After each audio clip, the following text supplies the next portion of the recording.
A woman is held at gunpoint by the man she once loved, while the mob boss who bought her stands 30 feet away with murder in his eyes. But the real question isn't who will pull the trigger first. It's whether she'll choose to save herself or the monster who turned her into bait.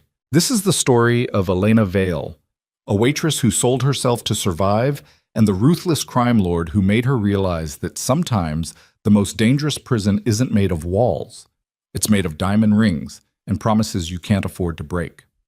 Drop a comment with your city below so I can see how far this story reaches. Hit that like button and let's dive in. The rain didn't just fall on Boston that November night. It attacked. Sheets of freezing water hammered against the cracked windows of Sal's diner, like the city itself wanted everyone inside to drown. Elena Vale stood behind the counter, her uniform stained with ketchup and exhaustion, watching the clock crawl toward midnight. Her feet screamed, her back ached, her skull throbbed from the headache that hadn't left in 3 days. She refilled the same guy's coffee for the 4th time, a trucker who hadn't looked up from his phone in an hour. He didn't say thank you. They never did. The diner was nearly empty, just the trucker, a couple arguing in whispers near the bathroom, and an old woman who'd been nursing a bowl of soup since 9 o'clock. The fluorescent lights buzzed overhead, flickering every few seconds like they were trying to give up too. Elena's phone vibrated in her apron pocket. She already knew what it was. Another overdue notice. Another reminder that her mother's hospital bills had climbed past $60,000, and the insurance company had started denying claims 3 weeks ago. Stage 4 pancreatic cancer didn't care about payment plans. She pulled the phone out anyway, stared at the notification, felt something inside her chest twist so hard she thought her ribs might crack. The door chimed. Elena looked up, and everything stopped. The man who walked in didn't belong in Sal's diner. He didn't belong in this neighborhood, this tax bracket, or this reality. He wore a black suit that probably cost more than Elena made in 6 months, tailored so perfectly it looked like it had been sewn onto his body. His shoes were polished to a mirror shine despite the rain. His dark hair was slicked back, revealing a face that could have been carved from marble. Sharp jaw, high cheekbones, the kind of bone structure that made you think of old paintings in museums where kings looked down at peasants with cold, indifferent eyes. But it was his presence that made the air change. The trucker finally looked up. The arguing couple went silent. Even the old woman stopped eating. The man scanned the diner slowly, methodically, like a predator cataloging prey. His gaze landed on Elena and stayed there. She felt it like a hand around her throat. He walked toward the counter. His movements were controlled, deliberate. The kind of precision that suggested violence was always an option, but rarely necessary. He sat on the stool directly in front of her. Elena grabbed a coffee pot. Her hands were shaking. She didn't know why. "Coffee?" Her voice came out steadier than she felt. He didn't answer right away. Instead, he studied her face with an intensity that made her skin crawl. His eyes were dark. Not brown, but something deeper. Black, maybe. The kind of eyes that didn't reflect light so much as absorb it. "Yes," he said finally. His voice was low, smooth, with an accent she couldn't place. European, maybe. "Black," she poured. Didn't spill a drop despite the tremor in her wrists. He picked up the cup, took a sip, and set it down without breaking eye contact. "You're Elena Vale." Her blood turned to ice. It wasn't a question. It was a statement, a fact. And the way he said her name, like he'd known it for years, like he'd been thinking about her long before tonight, made every instinct in her body scream run. "I don't know you," she said. "No," he agreed. "But I know you." He reached into his jacket. Elena's hand moved instinctively toward the baseball bat Sal kept under the register. But the man didn't pull out a gun. He pulled out a photograph. He placed it on the counter between them. Elena looked down and felt the floor drop out from under her. The photograph showed her, outside this diner, 3 nights ago, walking to her car in the parking lot, but she wasn't alone in the picture. Standing 20 feet behind her, partially hidden behind a pickup truck, was Nathan Cole, her ex-boyfriend. The man who'd stolen $12,000 from her savings account 4 months ago and disappeared without a word. "He's been watching you," the stranger said calmly, like he was commenting on the weather. "For weeks." Elena's throat closed up. You don't understand." He folded his hands on the counter. "I know. Let me help you." He He pulled out another photograph. This one showed Nathan inside a black sedan parked across the street from the hospital where Elena's mother was being treated. The timestamp read 11:47 p.m., 2 nights ago. Your mother is at Massachusetts General, the man continued. Room 604. She's been there for 6 weeks. The doctors say she has 3 months left, maybe 4 if she's lucky. But luck isn't going to save her, Miss Vale. Money will. Specifically, $180,000 for an experimental treatment program they won't approve without upfront payment. Elena couldn't breathe. Who the fuck are you? My name is Lucien Moretti. He said it the way other people said good morning. Casual. Matter of fact. Like she should already know. She didn't. I don't care, she said. Get out. Lucien didn't move. Your ex-boyfriend stole something from me. Information worth considerably more than the $12,000 he took from you. He's been hiding, but now he's surfaced, and the reason he surfaced is because he wants something. I don't know where he is. He wants you. The words landed like a slap. That's insane, Elena said. Nathan doesn't give a shit about me. He made that pretty clear when he emptied my bank account and blocked my number. You're right, Lucien said. He doesn't care about you, but he thinks I will. Elena stared at him. What? Lucien leaned forward slightly. Nathan worked for my organization until 4 months ago. He stole files, names, account numbers, information that could dismantle years of work if it reaches the wrong people. He's been trying to sell it to a competitor, but negotiations have stalled. So now he needs leverage. I'm not leverage, Elena said. I'm nobody. Not anymore. He reached into his jacket again. This time he pulled out a small velvet box. He opened it. Inside was a ring. Not just any ring. A diamond so large and flawless it looked like it had been stolen from a museum. The band was platinum, engraved with a pattern Elena couldn't identify in the dim light. Marry me, Lucien said. Elena laughed. It came out sharp and bitter, a sound that didn't belong to her. You're insane. I'm practical. He closed the box. You need money to save your mother. I need Nathan to surface so I can recover what he stole. If he believes you're important to me, he'll come for you. And when he does, I'll be ready. So I'm bait? Yes. At least he was honest. Elena shook her head. No, absolutely not. 2 months, Lucien said. You'll live in my home. Appear with me at events. Wear this ring. Play the role. In exchange, your mother receives immediate access to the treatment program. All expenses covered. Additionally, you'll receive $500,000 when our arrangement ends. $500,000. Elena's vision blurred. That was enough to cover her mother's treatment, the overdue hospital bills, the credit card debt she'd racked up trying to keep them both afloat. That was enough to start over. Why me? She whispered.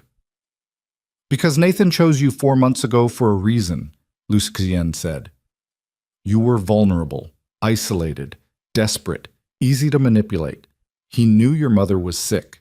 He knew you'd do anything to save her. He was preparing you as a contingency plan before I discovered his theft. That doesn't make sense. It makes perfect sense. Lucien's expression didn't change. Nathan is a coward. Cowards always have escape routes. You were his. Elena's hands were shaking so hard she had to grip the counter to keep them still. I could go to the police, she said. You could. Lucien tilted his head.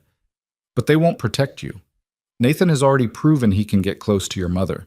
And if you refuse my offer, I'll have no reason to keep him away from her.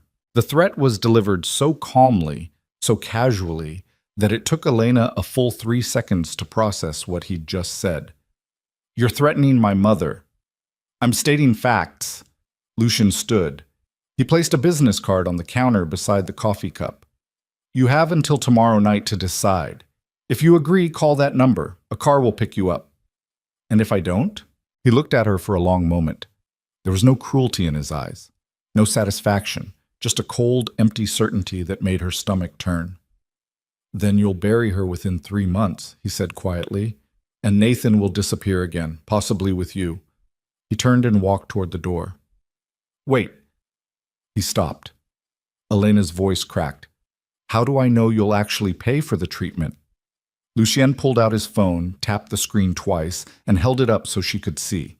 It was a bank transfer confirmation. $180,000. Sent to Massachusetts General Hospital's billing department 15 minutes ago.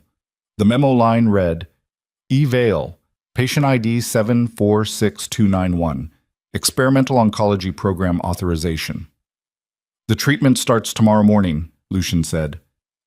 Whether you accept my offer or not. Then he walked out into the rain and disappeared. Elena stood behind the counter, staring at the business card, the velvet box, and the photographs of Nathan watching her like a ghost. She couldn't escape. Her phone buzzed. She looked down. It was a text from the hospital. Ms. Vale, we're pleased to inform you that your mother has been approved for enrollment in our Stage 4 pancreatic cancer treatment program. All costs have been covered by an anonymous donor. Dr. Richardson will meet with you tomorrow at 9 a.m. to discuss next steps. Elena's knees gave out. She caught herself on the counter, gasping, tears burning her eyes. Her mother was going to live. But the price? Her phone buzzed again. Unknown number. You have 24 hours. Don't waste them. L.M. Elena stared at the message until her vision blurred. Then she picked up the business card, grabbed her coat, and walked out into the rain without clocking out. Sal's diner would survive one night without her. She wasn't sure she would. The apartment Elena shared with her mother felt smaller than usual when she finally got home at 1 a.m. It was a fourth-floor walk-up in Dorchester, the kind of place where the heat only worked half the time, and the neighbors screamed at each other through the walls. But it was theirs. Or it had been, before the medical bills started piling up, and Elena realized they'd probably lose it within 6 months. She locked the door behind her, threw her keys on the kitchen counter, and sank onto the couch. The business card sat in her hand, heavy as a weapon. Lucien Moretti. She opened her laptop and typed his name into Google. The first result made her stomach drop. Lucien Moretti. Moretti Enterprises. Real estate development and investment. The photo showed him at a charity gala, standing beside the mayor of Boston. He looked exactly the same as he had in the diner. Sharp suit, cold eyes. But in this picture, he was smiling, a practiced, empty expression that didn't reach his face. She kept scrolling, more photos, more events, always surrounded by powerful people. Politicians, CEOs, judges. But underneath the polished exterior, the Reddit threads and conspiracy blogs told a different story. Moretti family equals mob. Lucien Moretti confirmed organized crime ties. Boston Mafia still operating under Moretti control. Elena's hands went numb. She clicked another link. A news article from 8 years ago. Federal investigation into Moretti Enterprises ends without charges. Despite allegations of racketeering, money laundering, and connections to organized crime, the U.S. Attorney's Office announced today that insufficient evidence exists to pursue charges against Lucien Moretti or his associates. Critics claim witness intimidation played a significant role in the case's collapse. Elena closed the laptop.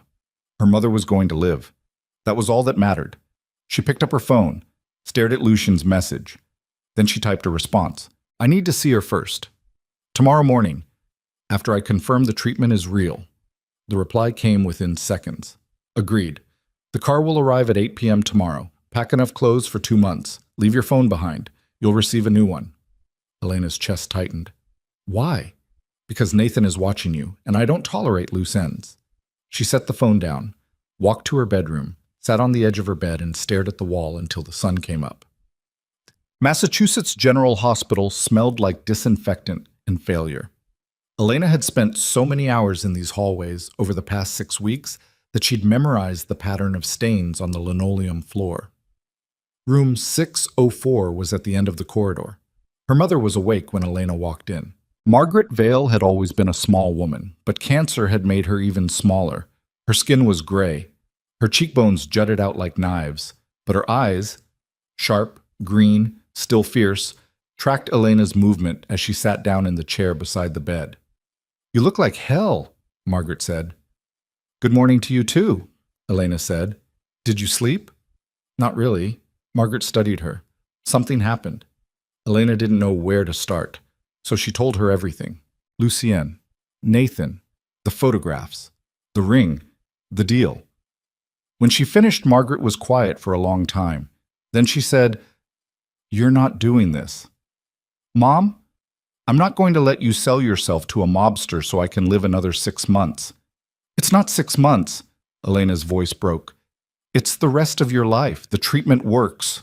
Dr. Richardson said, I don't care what he said.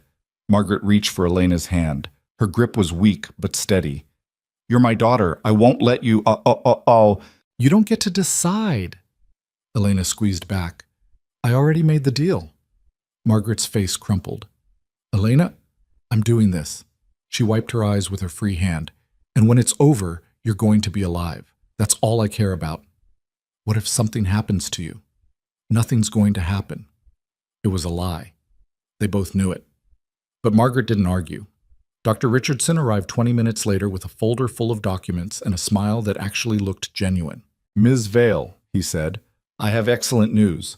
We've received full authorization and funding for your mother's enrollment in our experimental protocol. We'll begin the first round of treatment this afternoon. Elena listened to him explain the process, the drugs, the timeline, the success rates. She nodded in the right places, signed the paperwork, pretended her hands weren't shaking. When he left, Margaret was crying. Thank you, she whispered. Elena kissed her forehead. I love you. I love you too. She stayed until visiting hours ended. Then she walked out of the hospital, flagged a cab, and went home to pack. The car arrived at exactly 8 o'clock. It wasn't a car. It was a machine. Black, sleek, armored, probably. The kind of vehicle that cost more than most people's houses. The driver didn't get out. He just sat there, engine idling, waiting. Elena grabbed her suitcase, one bag, like Lucien had instructed, and locked the apartment door behind her. She'd left her phone on the kitchen counter. The driver opened the back door as she approached. He was mid-40s, built like a cement block, wearing a suit that barely contained his shoulders. Miss Vale, he said. No emotion, no warmth. She climbed inside. The interior smelled like leather and something else, something expensive she couldn't identify. Lucien was already sitting in the far seat. He looked exactly the same, black suit, cold eyes. But this time there was a silver pendant on the seat between them. Put this on, he said. Elena picked it up. It was beautiful. Delicate silver chain, a small sapphire set in the center of an intricate design. What is it? A tracker. He said it without hesitation. You'll wear it at all times. If you remove it, I'll know within 30 seconds. You're serious? Completely. Elena stared at the pendant. Then she put it on. The chain was cold against her skin. Good, Lucien said. He handed her a phone. This is yours now. My number is already programmed. You won't contact anyone from your old life. No friends, no coworkers, no social media. If Nathan is monitoring you, he'll know immediately if your behavior changes. What am I supposed to tell people? Nothing. As far as the world is concerned, you've disappeared. The car started moving. Elena watched the city slide past through tinted windows. They drove through neighborhoods she recognized, then neighborhoods she didn't, then out of the city entirely. 40 minutes later, they turned onto a private road, and Elena saw the estate. It wasn't a house. It was a fortress. Stone walls, iron gates, security cameras every 20 feet, floodlights that could probably be seen from space. The gates opened. The car drove through. Elena's heart hammered against her ribs. Welcome home, Lucien said quietly.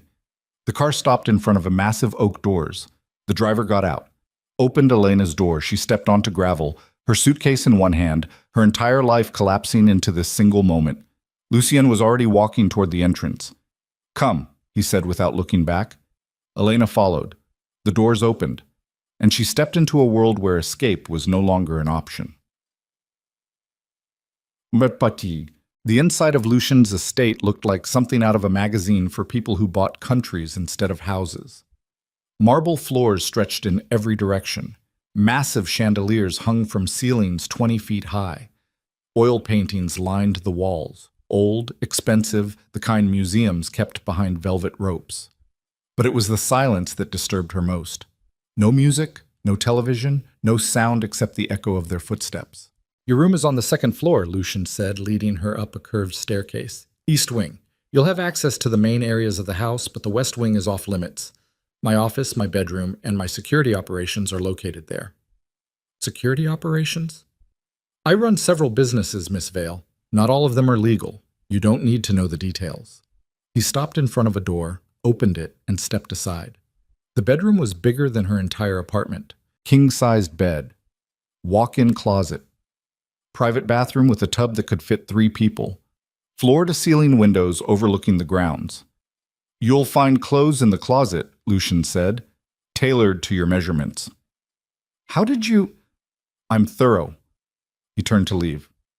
Wait, Elena said. What happens now? He looked back at her. Now you rest. Tomorrow, we begin. Begin what? Making Nathan believe you're mine. The door closed behind him. Elena stood alone in the massive room, the pendant cold against her throat, and realized she'd just made a deal with a man who didn't see her as a person. He saw her as property. And somewhere out there, Nathan was watching, waiting for his chance to take her back. Elena didn't sleep. She lay in the enormous bed, staring at the ceiling, listening to the house breathe around her. Every creak of wood made her flinch. Every distant footstep sent her pulse racing. The pendant felt like a noose around her neck, cold, tight, a constant reminder that she was being watched. At some point during the night, she got up and tried the door. Unlocked. She didn't know if that made things better or worse. She walked to the window and looked out at the grounds. Floodlights illuminated perfectly manicured lawns, stone pathways, a fountain that looked like it belonged in a European palace. But beyond the lights, the darkness was absolute. No street lamps. No neighbors. Nothing but trees stretching into the void. She was miles from anywhere, trapped in luxury. When dawn finally broke through the curtains, Elena was still awake, sitting on the edge of the bed, her hands folded in her lap like she was waiting for an execution. A knock on the door made her jump. "Miss Vale!" A woman's voice, clipped, professional. "Breakfast is ready. Mr. Moretti expects you downstairs in 15 minutes. Elena didn't answer. The footsteps retreated. She forced herself into the bathroom, splashed cold water on her face, and stared at her reflection. The bruise near her temple, the one Nathan had left 4 months ago during their last fight, had finally faded to a faint yellow shadow. But the exhaustion in her eyes was new, deeper, the kind that didn't come from lack of sleep. It came from knowing you'd sold yourself and couldn't take it back. She opened the closet. Lucian hadn't lied. Dozens of outfits hung in neat rows organized by color and occasion. Dresses, blouses, pants, all tailored, all expensive, all in her exact size. She grabbed the simplest thing she could find, black jeans, a gray sweater, and got dressed. The pendant sat cold against her sternum. She touched it once, then forced her hand away. 15 minutes later, she walked downstairs.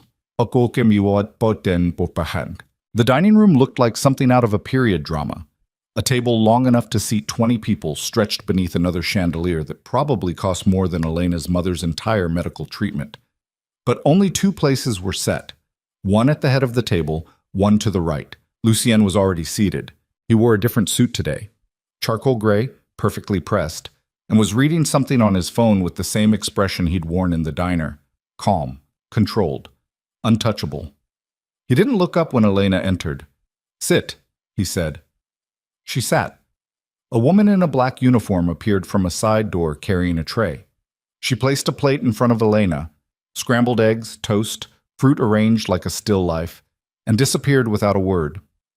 Elena stared at the food. "Eat," Lucien said. "I'm not hungry." "You haven't eaten in over 12 hours. Eat." It wasn't a suggestion. Elena picked up her fork. The eggs tasted like nothing. She forced herself to swallow anyway. Lucien set his phone down. "We have an event tonight, a fundraiser for a children's hospital. You'll attend with me." "Already?" "Nathan needs to see you with me as quickly as possible. The longer we wait, the more time he has to plan." He picked up his coffee cup. "You'll wear the ring, you'll smile. You'll act like you're exactly where you want to be." "I don't know how to act." "Then learn quickly." His eyes met hers. "People will ask questions. Who you are, where you came from, how we met. You'll tell them we met at a gallery opening 6 months ago. You were admiring a Caravaggio. I offered to buy it for you. You declined. I was intrigued." That's insane. It's plausible, which is all that matters. He set the cup down. You're a graduate student. Art history. Boston University. You're writing your thesis on Baroque painting. Your family is from Vermont, small town. You don't talk about them much. Why Vermont? Because it's boring enough that no one will ask follow-up questions. Elena's jaw tightened. You've thought of everything. I always do. What if I mess up? You won't. He stood. You'll meet with my stylist at 2. Hair, makeup, wardrobe. The car leaves at 7. That's it? No rehearsal? No. You're overthinking. He walked toward the door, then paused. One more thing. At the event, I'll touch you. Your hand, your waist, your shoulder. You won't flinch. You won't pull away. You'll act like you've been touched by me 1,000 times before. Elena's stomach turned. Understood? She forced herself to nod. Lucien left. Elena sat alone at the massive table, staring at her half-eaten breakfast, and felt the walls close in around her. The stylist arrived at exactly 2 o'clock. Her name was Gabrielle, a rail-thin woman in her 50s with silver hair pulled into a brutal bun and the kind of face that suggested she'd seen every mistake a person could make and had no patience for any of them. She walked into Elena's room without knocking, looked her up and down, and said, "Take off your clothes." "Excuse me? I need to see what I'm working with. Strip." Elena's face burned. "I'm not. Mr. Moretti is paying me $5,000 to make you presentable in 4 hours. I don't have time for modesty. Strip, or I leave." Elena's hand shook as she pulled off her sweater. Gabrielle circled her like a shark. "You're too thin. When's the last time you ate a full meal?" "I don't know." "Your posture is terrible. Stand up straight." Elena straightened. "Better." "Your skin is dehydrated. You don't moisturize. Your hair hasn't been professionally cut in at least a year. And those nails—" She grabbed Elena's hand. "Have you ever had a manicure?" "No?" Gabrielle sighed. "Of course not." She released Elena's hand and pulled out her phone. "I'm calling in reinforcements. Sit." For the next 3 hours, Elena was poked, prodded, scrubbed, and reshaped by a team of people who treated her like a mannequin. Someone did her nails. Someone else worked on her hair, trimming and styling until it fell in soft waves around her shoulders. A third person applied makeup with the precision of a surgeon, foundation, contour, eyeshadow in shades of gold and bronze that made her green eyes look almost luminous. Gabrielle brought out the dress. It was emerald green, floor-length, silk, cut low enough at the neckline to show the pendant but high enough to be elegant rather than provocative. The back was almost entirely open, held together by a single clasp at the base of her spine. "Put it on." Elena stepped into the dress. Gabrielle zipped it up. Then she turned Elena toward the mirror. Elena didn't recognize herself.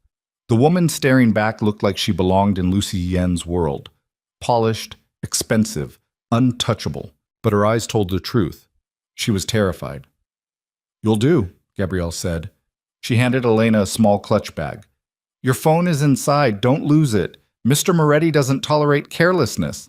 Then she packed up her supplies and left. Elena stood alone in front of the mirror wearing a dress that cost more than her rent and felt like she'd disappeared. Bulk. Lucien was waiting at the bottom of the stairs when she came down at 7. He looked up. For a fraction of a second, something flickered across his face. Surprise, maybe. Or recognition. But it vanished so quickly, Elena thought she might have imagined it. "Good," he said simply. That was it. No compliment. No reaction. Just good. He offered his arm. Elena hesitated. "We're already late," he said. She took his arm. His muscles were solid beneath the fabric of his suit. He smelled like expensive cologne and something darker. Gunpowder, maybe, or smoke. Something that reminded her this wasn't a fairy tale. This was a transaction. They walked outside to the waiting car. The same driver from last night opened the door. Elena climbed in. Lucien followed. The door closed. They sat in silence as the car pulled away from the estate. "Nervous?" Lucien asked. "What do you think?" "I think you're smart enough to hide it." He didn't look at her. "But in case you're not, these people can smell fear. They'll circle you like sharks if they sense weakness. So smile. Laugh at their jokes. Pretend you belong." I don't belong. Not yet. He finally turned to face her. But by the end of tonight, everyone in that room will believe you do. That's all that matters. Elena looked out the window. They were driving into the city now, toward the skyline glittering in the distance. What if Nathan is there? He won't be. Lucian's voice was certain. Security will screen every guest. But he'll hear about it. By tomorrow morning, every gossip column in Boston will have photos of us together. That's the goal. And then what? Then we wait. The car stopped in front of the Four Seasons Hotel. Red carpet, photographers, valets in white gloves. Lucien got out first. Then he turned and offered his hand to Elena. She took it. Flashbulbs exploded. Elena's vision whited out. She heard voices shouting questions, cameras clicking, the roar of a crowd she couldn't see. Lucien's hand tightened around hers, not gentle, but firm, like he was holding her upright. "Smile," he murmured in her ear. She smiled. The cameras went insane. Lucien led her inside before she could collapse. Sides. The ballroom was massive. Crystal chandeliers, gold-trimmed walls, a live orchestra playing something classical that Elena didn't recognize. And people, hundreds of them, dressed in suits and gowns that probably cost more than most cars. They all turned to look when Lucien entered. Conversations died mid-sentence. Elena felt every eye in the room lock onto her. "Ignore them," Lucien said quietly. His hand moved to the small of her back, warm against her bare skin. "Walk." She walked. They moved through the crowd like royalty. People stepped aside without being asked. Men nodded at Lucien with respect that looked like fear. Women stared at Elena with expressions she couldn't read. Envy maybe, or suspicion. A waiter appeared with champagne. Lucien took 2 glasses and handed one to Elena. "Sip it slowly," he said. "You need to look relaxed, not drunk." Elena took a sip. The champagne was dry, cold, bitter. "Lucien!" A voice boomed across the room. A man approached. Mid-60s, silver hair, expensive suit, the kind of smile that didn't reach his eyes. "I didn't expect to see you tonight." "Richard?" Lucien shook his hand. "I wouldn't miss it." Richard's gaze slid to Elena. "And who is this?" "Elena Vale," Lucien said smoothly. "My fiancée." The word hit Elena like a punch to the chest. Fiancé. She wasn't ready for that, but Richard's smile widened. "Congratulations. I had no idea you were seeing anyone." "We've kept it quiet," Lucien said. His hand tightened on Elena's waist. "Elena prefers privacy." "Smart woman." Richard extended his hand. "Richard Blackwell. I've known Lucien since he was a boy." Elena shook his hand. "Nice to meet you." "The pleasure is mine." Richard's eyes lingered on her a moment too long. "How did you two meet?" Elena's mind went blank. Then Lucien said, "A gallery opening, 6 months ago. She was admiring a Caravaggio. I offered to buy it for her," Elena added, the lie sliding out smoother than she expected. "She said no." Richard laughed. "A woman who can say no to Lucien Moretti. That's rare." "She's exceptional," Lucien said. The way he said it, calm, certain, like he meant it, made Elena's throat tighten. Richard excused himself. Another couple approached, then another, and another. For the next hour, Elena played her role. She smiled. She laughed at jokes that weren't funny. She answered questions about her fake thesis and her fake hometown and her fake relationship with the very real mobster whose hand never left her body. And the worst part? People believed it. Every single person in that room looked at her and Lucien and saw a couple. Not a deal. Not a transaction. A couple. What? Halfway through the evening, Lucien excused them to the balcony. The night air was cold. Elena's arms broke out in goosebumps immediately. Lucien shrugged off his jacket and draped it over her shoulders without a word. "You did well," he said. "I feel like I'm going to throw up." "That's normal." Elena looked at him. "Do you do this a lot? Parade women around and pretend they're yours?" "No." He leaned against the railing, looking out at the city. "You're the first." "Lucky me." "You're alive. Your mother is receiving treatment. I'd call that lucky." Elena's hands curled into fists. "You really don't see anything wrong with this, do you?" "I see a mutually beneficial arrangement." "I'm not a business deal." Yes, Lucian said quietly. You are. The honesty was worse than cruelty. Elena turned away. I need air. You're already outside. Then I need space. She walked to the far edge of the balcony, gripping the railing so hard her knuckles turned white. Behind her, Lucian was silent. For a long time, neither of them spoke. Then he said, Your ex-boyfriend gave you that bruise. Elena froze. I saw it the first night, Lucian continued. In the diner, near your temple, mostly faded but still visible under the right light. It's none of your business. It became my business when I paid for your mother's treatment. That doesn't give you the right to... Did he hit you more than once? Elena's throat closed. Miss Vale? Twice, she whispered. He hit me twice. Why didn't you leave? I did. Eventually. She turned to face him. But not before he emptied my bank account and disappeared. Lucian's expression didn't change, but something in his eyes darkened. When Nathan surfaces, he said slowly, and I find him, which I will, do you want him alive or dead? The question was so casual it took Elena several seconds to process what he'd just asked. You're serious. Completely. I don't... She shook her head. I don't want you to kill anyone for me. That wasn't the question. Elena stared at him. This man, this cold, terrifying man, was offering her revenge like it was a menu option, and part of her wanted to say yes. I don't know, she said finally. Lucien nodded. Fair enough. He pushed off the railing and walked back inside. Elena stood alone on the balcony, her heart hammering, wondering if she'd just made a mistake, or given him permission. They left the fundraiser at 11. Photographers swarmed the car. Elena kept her head down, Lucien's hand firm on her back, guiding her through the chaos. Once they were inside and the doors closed, the noise vanished. Elena let out a breath she didn't know she'd been holding. You survived, Lucien said. Barely. Tomorrow will be easier. Tomorrow? There's a gallery opening, then dinner with my cousin on Saturday, a yacht party on Sunday. Elena's stomach dropped. You're joking. I never joke. I can't do this 3 times in 1 week. You can. And you will. He looked at her. Nathan is watching. Every appearance we make together tightens the noose. The more public we are, the faster he'll act. And what happens when he does? I kill him, said like he was discussing the weather. Elena closed her eyes. The rest of the drive passed in silence. When they arrived back at the estate, Elena went straight to her room, peeled off the dress, and stood in the shower until the water ran cold.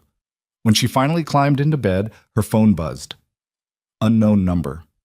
Her blood turned to ice. She opened the message. You look beautiful tonight. That dress was always your color. N. Elena dropped the phone like it was poisonous.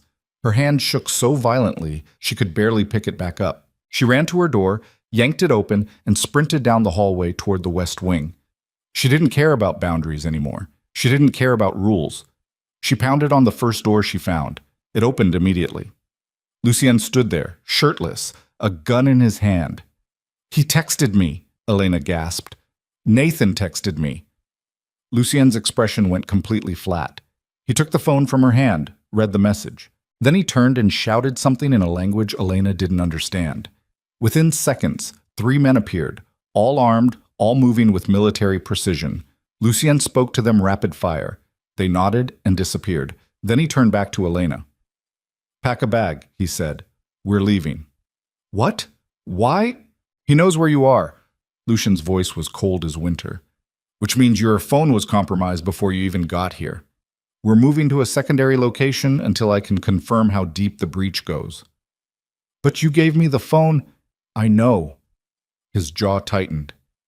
Which means someone inside my organization sold me out. The words hung in the air like a death sentence. Go, Lucien said. Now. Elena ran.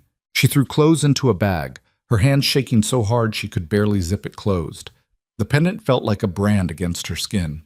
When she came back downstairs, Lucien was fully dressed, wearing a shoulder holster with 2 guns. The driver was waiting by the car. They climbed in. The gates opened. And as they pulled away from the estate, Elena looked back through the rear window and saw flames. One of the security buildings was on fire. What? Covering our tracks, Lucien said flatly. Anyone who tries to follow us will think we're still inside. Jesus Christ. I don't believe in half measures, Miss Vale. He didn't look at her. You're mine now, which means anyone who comes for you comes for me, and I don't lose. The car sped into the night. Elena sat frozen, clutching her bag, the city lights blurring past the windows. Somewhere behind them, Nathan was watching. And for the first time since this nightmare began, Elena realized something terrifying. She wasn't scared of Nathan anymore. She was scared of what Lucien would do when he found him. Walk. The safe house was 40 minutes outside the city, buried in the woods at the end of a dirt road that barely qualified as drivable. It looked like a hunting cabin from the outside. Small, rustic, forgettable. Inside it was a fortress. Reinforced walls, security monitors covering every angle of the property, weapons cache in the basement, enough food and supplies to last a month. Stay away from the windows, Lucien said, locking the door behind them. Don't turn on any unnecessary lights, and don't leave this building under any circumstances. For how long? Until I find the leak. He pulled out his phone and made a call, spoke in rapid Italian, hung up, made another call. Elena set her bag down and sank onto the couch. Her entire body felt like it was vibrating. Lucien finished his calls. Then he sat down across from her, his forearms resting on his knees. I need you to tell me everything about Nathan, he said. How you met, how long you were together, everything. Why does it matter? Because he's better prepared than I expected, which means I underestimated him. I don't make that mistake twice. Elena's throat tightened. We met 2 years ago, at a bar. He seemed normal. Define normal. Charming. Funny. He paid attention to me, asked questions, made me feel like I mattered. She looked away. I was working 2 jobs trying to keep up with my mom's bills. I was exhausted, lonely. He made everything feel lighter. When did it change? 6 months in. He started asking about my schedule, where I went, who I talked to. At first I thought he was just jealous. Then it got worse. The bruises. Elena nodded. He'd apologize after, cry, say he'd never do it again. I believed him. Until I didn't. And 4 months ago? I told him I was done. He didn't argue, didn't fight, just left. 2 days later, I checked my account and everything was gone. She met Lucien's eyes. I reported it to the police. They said it was a civil matter. Couldn't do anything. Of course they couldn't. Lucien's voice was bitter. Nathan works for people who own half the police force. Worked, Elena said. You said he worked for you. He did, until he didn't. What did he do, before he stole from you? Lucien was quiet for a long moment. Then he said, he killed people. Elena's blood went cold. Specifically, Lucien continued, he killed people who betrayed my family, cleanly, efficiently, without leaving evidence. He was very good at his job. Jesus, you asked. Lucien stood. Now you know. He walked to the kitchen, poured himself a drink, and downed it in one swallow. Elena sat frozen on the couch. Nathan was a killer. She dated a killer, slept beside a killer, let a killer into her life because he'd smiled at her in a bar and made her feel less alone. I'm going to be sick. She barely made it to the bathroom before she threw up. Lucien appeared in the doorway a minute later with a glass of water. He didn't say anything, just set it on the counter and left. Elena rinsed her mouth, drank the water, and stared at her reflection in the mirror. The polished woman from the fundraiser was gone. Now she just looked haunted. They stayed at the safe house for 3 days. Lucien spent most of his time on the phone or working on his laptop, coordinating with his people, tracking down leads. Elena sat by the window, staring at the trees, trying not to lose her mind. On the second night, she found Lucien in the kitchen at 2 a.m. He was leaning against the counter, shirtless again, staring at nothing. Can't sleep? She asked. I don't sleep much. Elena poured herself a glass of water. Why not? Because the moment I let my guard down, someone tries to kill me. He said it like it was a fact, not a complaint. That sounds exhausting. It is. She sat down at the small table. Can I ask you something? You're going to anyway. Why did you really choose me? You said Nathan picked me because I was vulnerable. But you could have used someone else, someone who wasn't connected to him. Lucian was quiet. Then he said, because you remind me of someone. Who? My sister. Elena blinked. You have a sister? Had. His voice went flat. She died 8 years ago. Car accident, or that's what the police report said. You don't believe it. I know it wasn't an accident. He turned to face her. She was dating someone. A man from a rival family. My father forbade it. She ran anyway. 3 weeks later, she was dead. I'm sorry. Don't be. Lucian poured himself another drink. She made her choice. I made mine. What choice? To never let anyone I care about become a liability again. He met her eyes. Which is why this arrangement works. I don't care about you, Miss Vale. You're a tool, a means to an end, and when this is over, you'll walk away with your money, and I'll never think about you again. The word should have hurt. Instead, Elena felt strangely relieved. Good, she said. Because I don't care about you either. Lucian's mouth twitched. Almost a smile, but not quite. Get some sleep, he said. Elena went back to her room. But she didn't sleep, because somewhere beneath the lies, she'd heard the truth. Lucien was just as trapped as she was, and they were both pretending they could survive this without getting destroyed. Tunts. On the 4th day, Lucien's phone rang. He answered, listened. His expression darkened. When? He said. A pause. I'll be there in an hour. He hung up and looked at Elena. Get dressed. We're leaving. What happened? They found the leak. Who was it? Lucian's eyes were cold as a grave. Someone who's about to wish they'd never been born. They drove back to the estate, but they didn't go to the main house. Lucian led Elena to a building she hadn't noticed before. Stone, windowless, set back in the trees like it was trying to hide. 2 guards stood outside. They nodded at Lucian and opened the door. Elena followed him inside. The room was bare. Concrete floor. Single chair in the center. And tied to that chair, bleeding from a dozen cuts, was a man Elena had never seen before. He looked up when they entered. His eyes went wide with terror.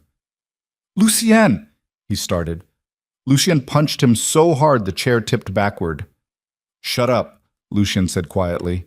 He grabbed the chair and righted it. Then he turned to Elena. This is Marco. He's worked for my family for 12 years. And 3 days ago, he sold your location to Nathan Cole for $50,000. Marco was sobbing now. I swear I didn't know. You didn't know? Lucian's voice dropped to a whisper. You gave my enemy the exact coordinates of where I was keeping a civilian under my protection. What the fuck did you think was going to happen? Nathan said he just wanted to talk to her. And you believed him. He said he'd kill my daughter if I didn't. Lucian pulled out his gun. Marco screamed. Wait! Elena stepped forward. Wait! Lucian looked at her. He has a daughter, Elena said. You just said, I heard him. So you can't... Yes, Lucian said calmly. I can. He raised the gun. Please, Marco begged. Please, my daughter. She's only 8. Lucien fired. The sound was deafening in the enclosed space. Marco's head snapped back. Blood sprayed across the concrete. Then he slumped forward, dead. Elena couldn't breathe. She couldn't move. Lucien holstered his gun and turned to his men. Clean this up. Find his daughter. Make sure she's relocated somewhere Nathan can't reach her. Put her in a boarding school. Full scholarship. My name stays out of it. The guards nodded. Lucien walked past Elena toward the door. She just stood there, staring at Marco's body, the world tilting sideways. Miss Vale. She didn't respond. Elena. Her name on his lips snapped her back. She turned. Lucien's expression was unreadable. That man betrayed me. Betrayed you. Put both of us at risk because he was weak. I don't tolerate weakness. He had a daughter, and now she'll live, because I'll make sure of it. He stepped closer. This is my world, not yours. If you can't handle it, tell me now. Elena's hands were shaking, but she forced herself to meet his eyes. I can handle it, she whispered. Lucien studied her for a long moment. Then he nodded. Good. They walked out together. Behind them, the guards dragged Marco's body away, and Elena realized with cold, brutal clarity that there was no going back anymore. She wasn't bait. She wasn't a tool. She was complicit. And somewhere in the darkness, Nathan Cole was smiling, because he'd just turned her into exactly what he needed her to be. A woman with blood on her hands and nowhere left to run. Elena didn't speak during the drive back to the main house. She sat in the passenger seat, staring at her hands, watching them shake like they belonged to someone else. The image of Marco's head snapping back played on loop behind her eyelids. The sound of the gunshot echoed in her skull. The smell of blood and gunpowder clung to her clothes like a second skin. Lucien said nothing. He just drove, his jaw tight, his cancanels white against the steering wheel. When they pulled up to the estate, Elena got out before the car fully stopped. She walked straight to her room, locked the door, and stood in the shower until the water went cold again. But no amount of water could wash away what she'd just witnessed. A man had died in front of her. And Lucien had pulled the trigger without hesitation, without remorse, like it was nothing. When she finally emerged, wrapped in a towel, her phone was buzzing on the nightstand. Not the one Lucien had given her. That one was gone, destroyed after Nathan's text. This was a new phone. Same number programmed in, same invisible leash. She picked it up. One message. From Lucien. Dinner is at 8. Don't be late. Elena looked at the clock. It was 7:45. She wanted to throw the phone against the wall, wanted to scream, wanted to run. Instead, she got dressed. Black pants, white blouse, the pendant cold against her throat. She walked downstairs at exactly 8 o'clock. Lucien was already seated at the dining table. He'd changed into a fresh suit. His hair was damp like he'd showered too. There was no blood on him, no evidence of what had happened 3 hours ago. He looked up when she entered. Sit. Elena sat. The same woman in the black uniform brought out plates. Steak, roasted vegetables, wine.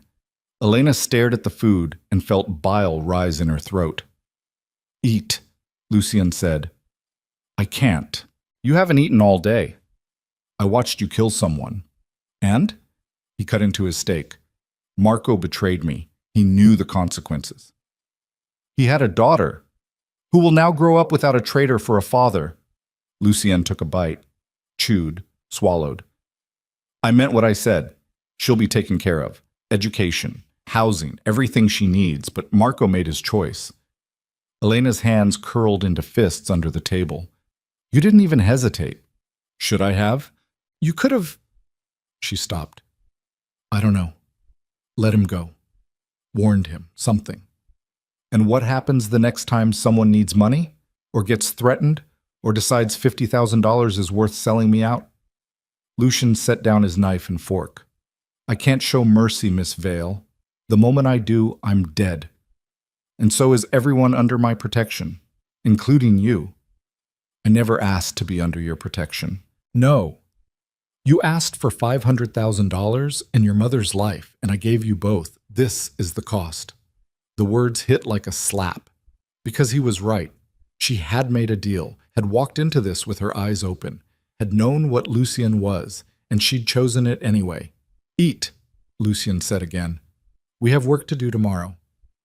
Elena picked up her fork, forced herself to take a bite. It tasted like ash. The next morning, Elena woke to someone pounding on her door. She sat up, disoriented, her heart racing. Miss Vale, a man's voice, not Lucien. Mr. Moretti needs you downstairs, now. Elena threw on clothes and ran. Lucien was in his office, a room she'd never been allowed to enter before. The walls were lined with monitors showing security feeds from every corner of the estate. His desk was covered in papers, laptops, phones. And standing beside him was a woman Elena didn't recognize. She was tall, late 30s, dark hair pulled into a severe ponytail. She wore black tactical gear and a shoulder holster with 2 guns. She looked at Elena like she was evaluating a target. This is Anya, Lucien said. She's head of my security. She'll be training you. Elena blinked. Training me for what? Self-defense, weapons handling, Situational awareness. Lucien didn't look up from the monitor he was studying. Nathan is escalating. You need to be able to protect yourself.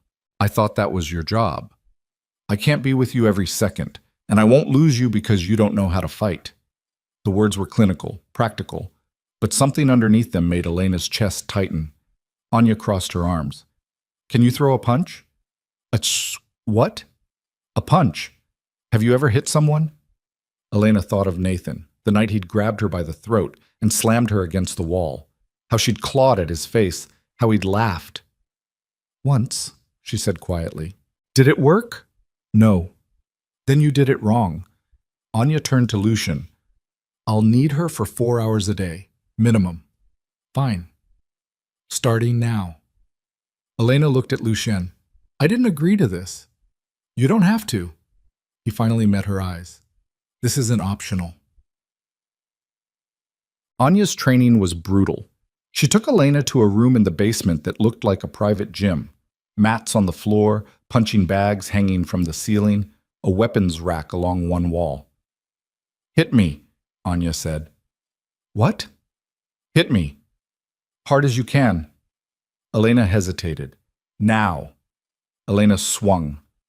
Anya blocked it effortlessly, twisted Elena's arm behind her back, and shoved her face first into the mat. Pathetic. Anya released her. Again. Elena tried again. Same result, and again, and again. By the 10th attempt, Elena was gasping for air, her muscles screaming. You telegraph every move, Anya said. Your shoulders tense before you swing. Your eyes give away your target. You might as well be holding a sign that says, I'm about to punch you. I'm not a fighter, ma'ar. Then you'll die. Anya crouched beside her.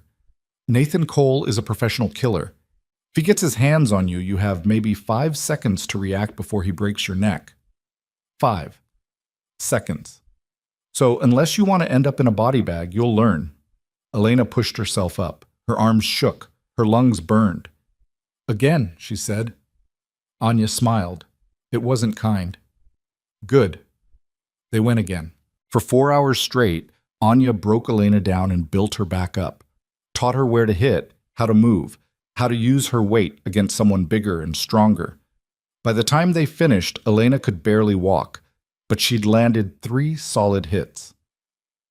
Anya handed her a towel. Better. Tomorrow we start with knives. Knives?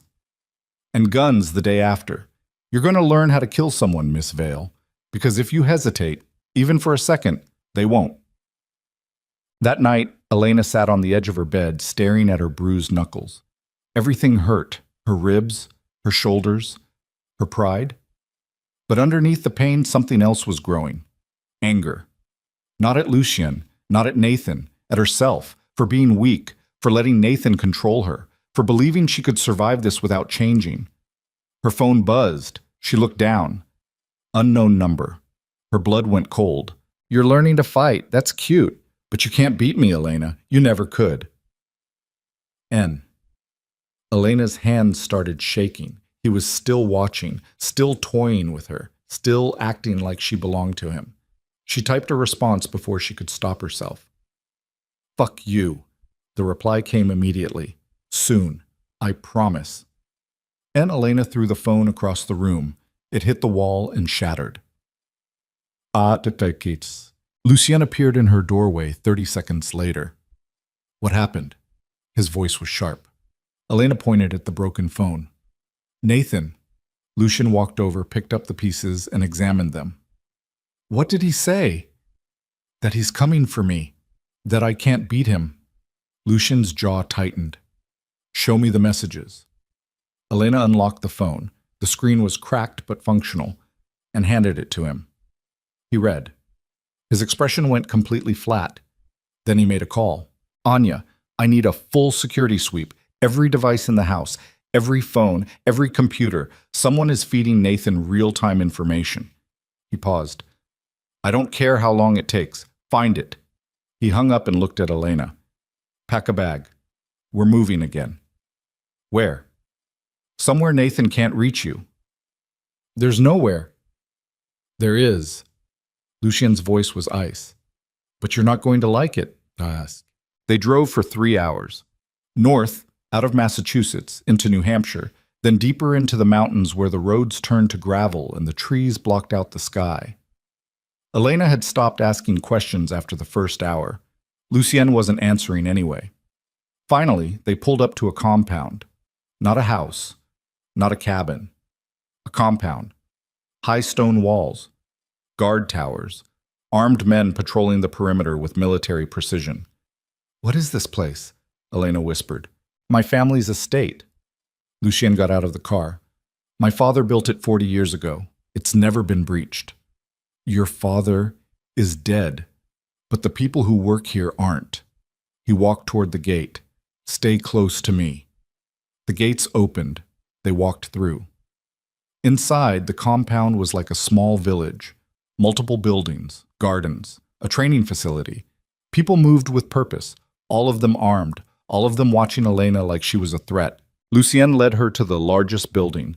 Inside, it looked like a fortress from another century. Stone walls, fireplaces big enough to stand in, old portraits lining the hallways. And at the end of the main corridor, sitting in a leather chair like a king on a throne, was an old man. He looked up when they entered. His eyes, the same dark, cold eyes as Lucien, locked onto Elena.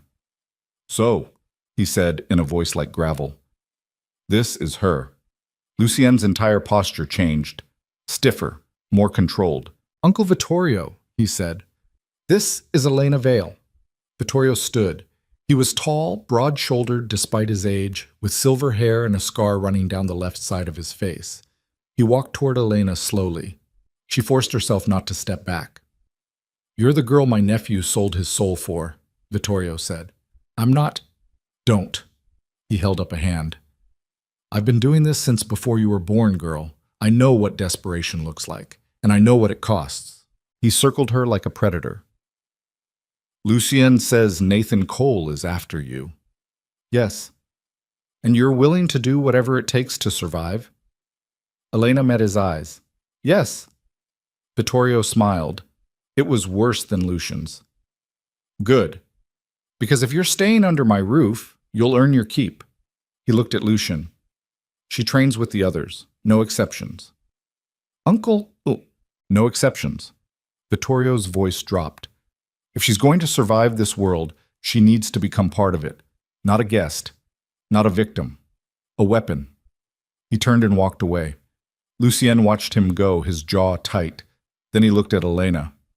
"Welcome to hell," he said quietly. The training at the compound made Anya's sessions look like a warm-up. Elena was thrown into a rotation with 6 other people. All men, all killers, all looking at her like she was a liability waiting to happen. They didn't go easy on her. Within the first week, Elena had a black eye, 2 cracked ribs, and a split lip. But she didn't quit. She got up every morning at 5, trained until noon, ate, trained again until dark, then collapsed into bed, and did it all over again the next day. Lucien watched sometimes, standing in the shadows, never speaking, but his presence felt like pressure, like expectation, like she was being tested. On the 9th day, one of the men, a scarred brute named Anton, decided to push her harder. He came at her during a sparring session with no warning, full force, like he was trying to kill her. Elena barely blocked the first hit. The second caught her in the ribs. She went down hard. Anton loomed over her. "You're weak. You don't belong here." Elena tasted blood. Then she swept his legs out from under him. He hit the ground with a grunt of surprise. Elena was on him in a second, her forearm across his throat, all her weight pressing down. "Say it again," she hissed. Anton's eyes went wide. Someone grabbed her from behind and yanked her off. It was Lucien. "Enough," he said. Elena was shaking, not from fear, from rage. Anton got up, rubbing his throat, staring at her with something that might have been respect. "She's learning," he muttered. Lucien's hand tightened on Elena's arm. "You're done for today." He pulled her out of the training room. They walked in silence to the far edge of the compound, where a stone bench overlooked the mountains. Lucien sat down. After a moment, Elena sat beside him. "You could have killed him," Lucien said quietly. "I wasn't trying to." "I know, but you could have." He looked at her. "You're changing, Miss Vale." "Is that a bad thing?" I don't know yet. Elena leaned back against the cold stone. Your uncle hates me. He doesn't hate you, he's testing you. For what? To see if you break. Lucian's voice was calm. My family doesn't accept weakness.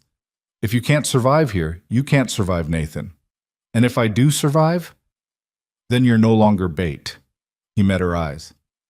You're one of us. Elena didn't know if that was a promise or a threat. That night, Elena woke to the sound of shouting.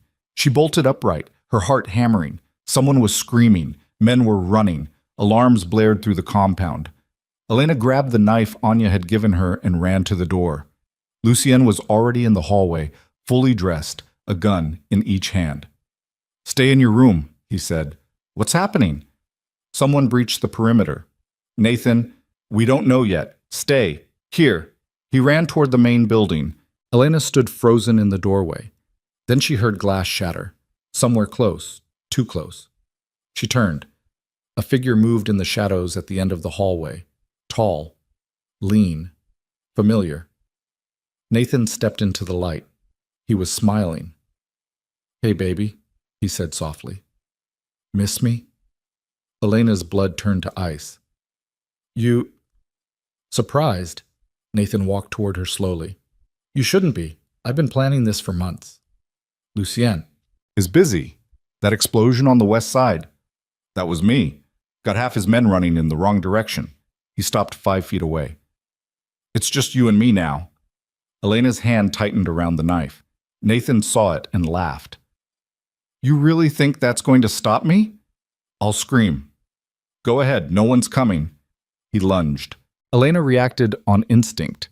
Everything Anya had drilled into her over the past 2 weeks snapped into focus. She sidestepped, brought the knife up, and slashed across Nathan's forearm. He swore and stumbled back. Blood poured from the wound. You cut me, he said, almost in wonder. You actually cut me. Get away from me. Or what? Nathan's smile widened. You'll kill me? You don't have it in you, Elena. You're still the same scared little waitress who cried when I hit you. I'm not scared anymore. Liar. He came at her again. This time Elena didn't try to run. She met him head on, driving her shoulder into his chest, using his momentum against him the way Anya had taught her. They crashed into the wall. Nathan grabbed her throat. Elena brought her knee up hard between his legs.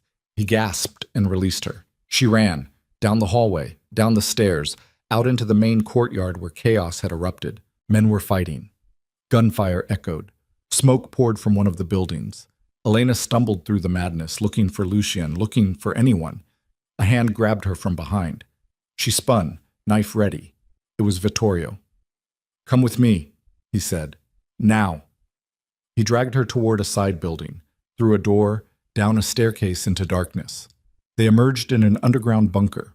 Stone walls, reinforced door, emergency lights. Vittorio locked the door behind them. Stay here, he said. Don't open this door for anyone except Lucien. Nathan's here. I know. Vittorio's expression was grim. And he brought friends. He turned to leave. Wait. Elena grabbed his arm. How did he find us? Vittorio looked at her for a long moment. Then he said, Because Lucien told him. The words didn't make sense. What? My nephew has been feeding Nathan information for the past 3 weeks. Breadcrumbs, leading him here. Elena's world tilted. That's impossible. Is it? Vittorio's voice was cold. You think Lucien is protecting you? He's using you, just like Nathan did. The only difference is Lucien's better at it. You're lying. I wish I was. Vittorio walked to the door. But when this is over, you'll see. My nephew doesn't save people, girl. He owns them. He opened the door and disappeared. Elena stood alone in the bunker, her mind racing. Lucien had been feeding Nathan information, which meant everything. The safe house, the phones, the training had been part of a larger plan, which meant Elena wasn't the bait, she was the trap, and Nathan was walking straight into it. Bishit. The fighting upstairs lasted another hour. Elena sat in the bunker, listening to gunfire and screams, her knife clutched in her shaking hands. Finally, silence. Then footsteps on the stairs. Elena stood, ready to run, ready to fight. The door opened. Lucien stood there, covered in blood. Not his blood. He looked at her with those cold, empty eyes. "It's over," he said. "Is Nathan dead? I killed him myself." He stepped into the bunker. "You're safe now." Elena stared at him. "Your uncle told me something," she said quietly. "He said you've been feeding Nathan information, that you led him here." Lucien's expression didn't change. "He did." The confirmation was worse than a lie. "Why?" "Because Nathan would never stop hunting you. Not as long as he thought you were weak. Not as long as he thought he could take you from me." Lucien walked closer. "So I made him believe he could. I made him think he was smarter, faster, better. And then I let him walk into a compound full of killers who've been waiting for him." Elena's throat closed. "You used me." "I protected you." His voice was hard. "Nathan is dead. His associates are dead. Victor Soren's entire operation is in ruins. You're free." "I'm not free. I'm trapped." "You're alive." Lucien stopped in front of her. "Would you rather be dead? Because that was your other option." Elena wanted to scream, wanted to run, wanted to stab him with the knife still clutched in her hand. Instead, she said, "What happens now? Now, you go back to Boston. Your mother finishes her treatment. You get your money, and this ends." Just like that? Just like that. Elena looked at the man who'd bought her, who'd broken her down and rebuilt her into something harder, who'd made her complicit in death and violence and lies. And she realized something terrifying. She didn't want to leave, not because she loved him, but because going back to her old life felt like dying. "What if I don't want it to end?" she whispered. Lucien's eyes narrowed. "What are you saying?" "I'm saying you turned me into this. You made me into someone who can survive in your world. And now you're going to throw me back into mine like nothing happened? You were never meant to stay." "I know," Elena's voice cracked. "But I can't go back. Not after this. Not after everything I've seen. Everything I've done." She dropped the knife. "So either kill me," she said, "or let me stay." Lucien stared at her for a long moment. Then he turned and walked toward the door. "You have 24 hours to decide if you mean that," he said, without looking back. "Because if you stay, there's no going back, no second chances, no escape." "I know." He stopped. "And if you choose this," he continued, his voice barely audible, "you'll see things that will make tonight look like mercy. You'll do things that will haunt you for the rest of your life. And you'll belong to me completely, not as bait, not as a tool, as mine." The possessiveness in his voice should have terrified her. Instead, it felt like the first honest thing he'd ever said. 24 hours, Lucien Schulz's repeated. Then he was gone. Elena stood alone in the bunker, surrounded by stone and darkness, and realized she'd already made her choice. She'd made it the moment she'd cut Nathan, the moment she'd stopped running, the moment she'd become the kind of person who could survive in a world where love was weakness and violence was currency. Somewhere above her, Nathan's body was growing cold, and Elena Vale, the terrified waitress who'd walked into a diner and sold her soul, was dead too. What remained was something new, something dangerous, something Lucien Moretti had created, and now she was going to make him regret it. Elena didn't sleep that night. She sat on the edge of the bed in her bunker room, staring at her hands, watching them shake with something that wasn't fear anymore. It was anticipation. Nathan was dead. His blood was somewhere on the compound grounds, soaking into dirt that had absorbed the blood of men like him for decades. And she felt nothing. No grief, no guilt, just a cold, hollow satisfaction that made her wonder who she'd become. The knife Anya had given her sat on the nightstand.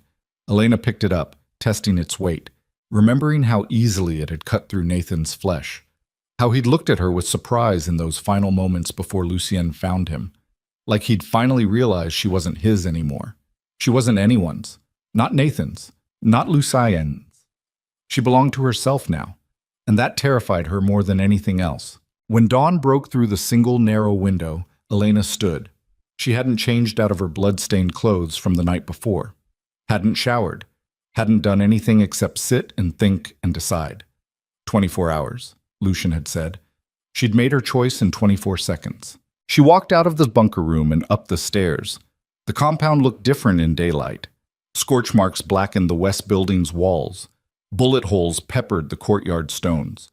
3 bodies were being loaded into a van by men who moved with the efficiency of people who'd done this 1,000 times before. No one looked at Elena as she crossed the courtyard. She found Lucien in the main building, standing in Vittorio's office, looking out the window at the mountains beyond. He didn't turn when she entered. "You're awake," he said. "I never slept." "Neither did I." Elena closed the door behind her. "I'm staying." Lucien's shoulders tensed. "You have 18 hours left to decide." "I already decided." She walked closer. "I'm staying, not because I need your money, not because I'm scared, because I can't go back to who I was. You made sure of that." He finally turned to face her. His eyes were bloodshot, exhausted, but still sharp, still calculating. "You don't know what you're asking for." "Yes, I do." Elena's voice was steady. "You told me I'd see things that would haunt me, that I'd do things that would change me forever. I already have. So stop trying to protect me from a choice I've already made." Lucien studied her for a long moment. Then he said, "My uncle thinks I'm using you." "Aren't you?" "Yes." The honesty was brutal. "But not the way he thinks. Not anymore." "Then what am I to you?" Lucien crossed the distance between them in 3 strides.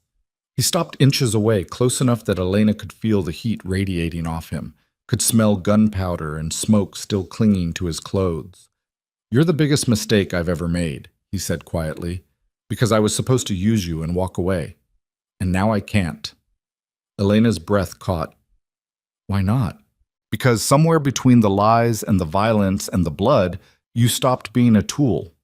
His hand came up, fingers brushing the pendant still hanging around her neck. "And I don't know what to do with that." "Figure it out," Elena said, "because I'm not leaving." Lucien's jaw tightened.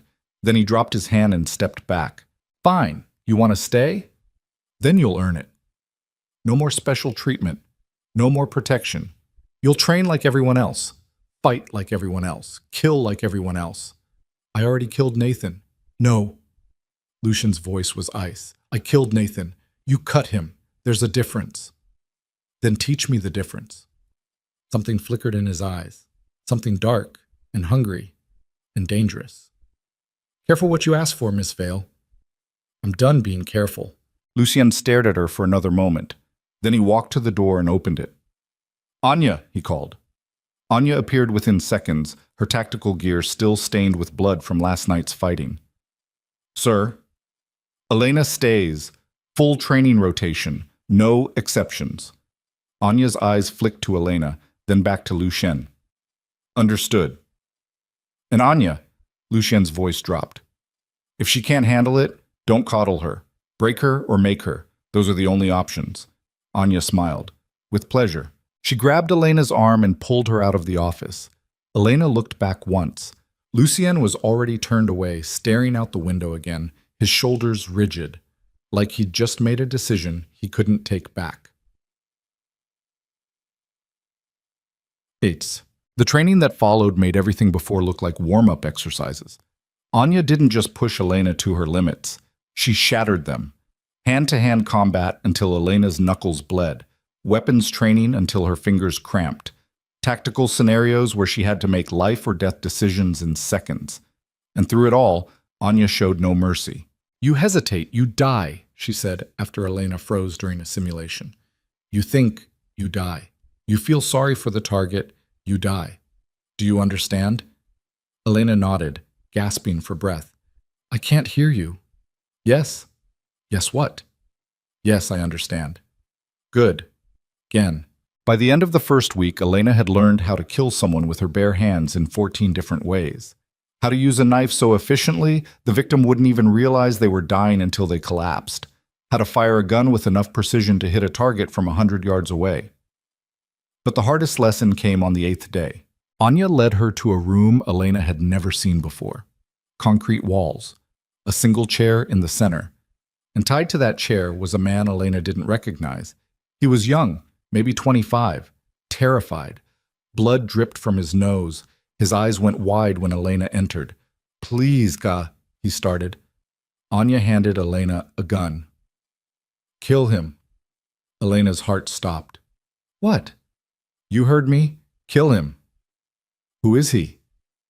Does it matter? Yes. He's one of Victor Soren's men. He was part of the team Nathan brought to breach the compound. We caught him trying to escape. Anya's voice was calm, clinical. He has information we need. But before we extract it, you're going to prove you can do what needs to be done. Elena looked at the man. He was crying now, shaking so hard the chair rattled. I'm not a killer. Yes, you are. Anya stepped closer. You just haven't accepted it yet, so accept it, now. Elena's hands trembled as she raised the gun. The man screamed, Please, I have a family. Everyone has a family, Anya said. Pull the trigger. Elena's finger tightened on the trigger. The man sobbed. Time stretched. Elena's heart hammered so hard she thought her ribs would crack. The gun was heavy in her hands. Too heavy. She couldn't do this. She wasn't... The door opened. Lucien walked in. He looked at Elena, at the gun, at the man tied to the chair. Problem? He asked Anya. She's hesitating. Lucien walked over to Elena. He didn't take the gun from her hands, didn't touch her, just stood beside her and said quietly, This man helped Nathan try to kill you last week. If we'd been slower, if our defenses had been weaker, you'd be dead right now. And he would have been the one pulling the trigger. You don't know that. Yes, I do. Lucien's voice was steady. Because I already interrogated the others. They had orders to kill everyone in this compound, including you, especially you. Elena looked at the man. Is that true? He didn't answer, just kept crying. Is that true? She asked again, louder. I was just following orders. Answer the question. Yes, he screamed. Yes, okay? We were supposed to kill the girl. Nathan wanted her dead if he couldn't take her. That was the plan. Are you happy now? The world went very quiet. Elena's hands stopped shaking.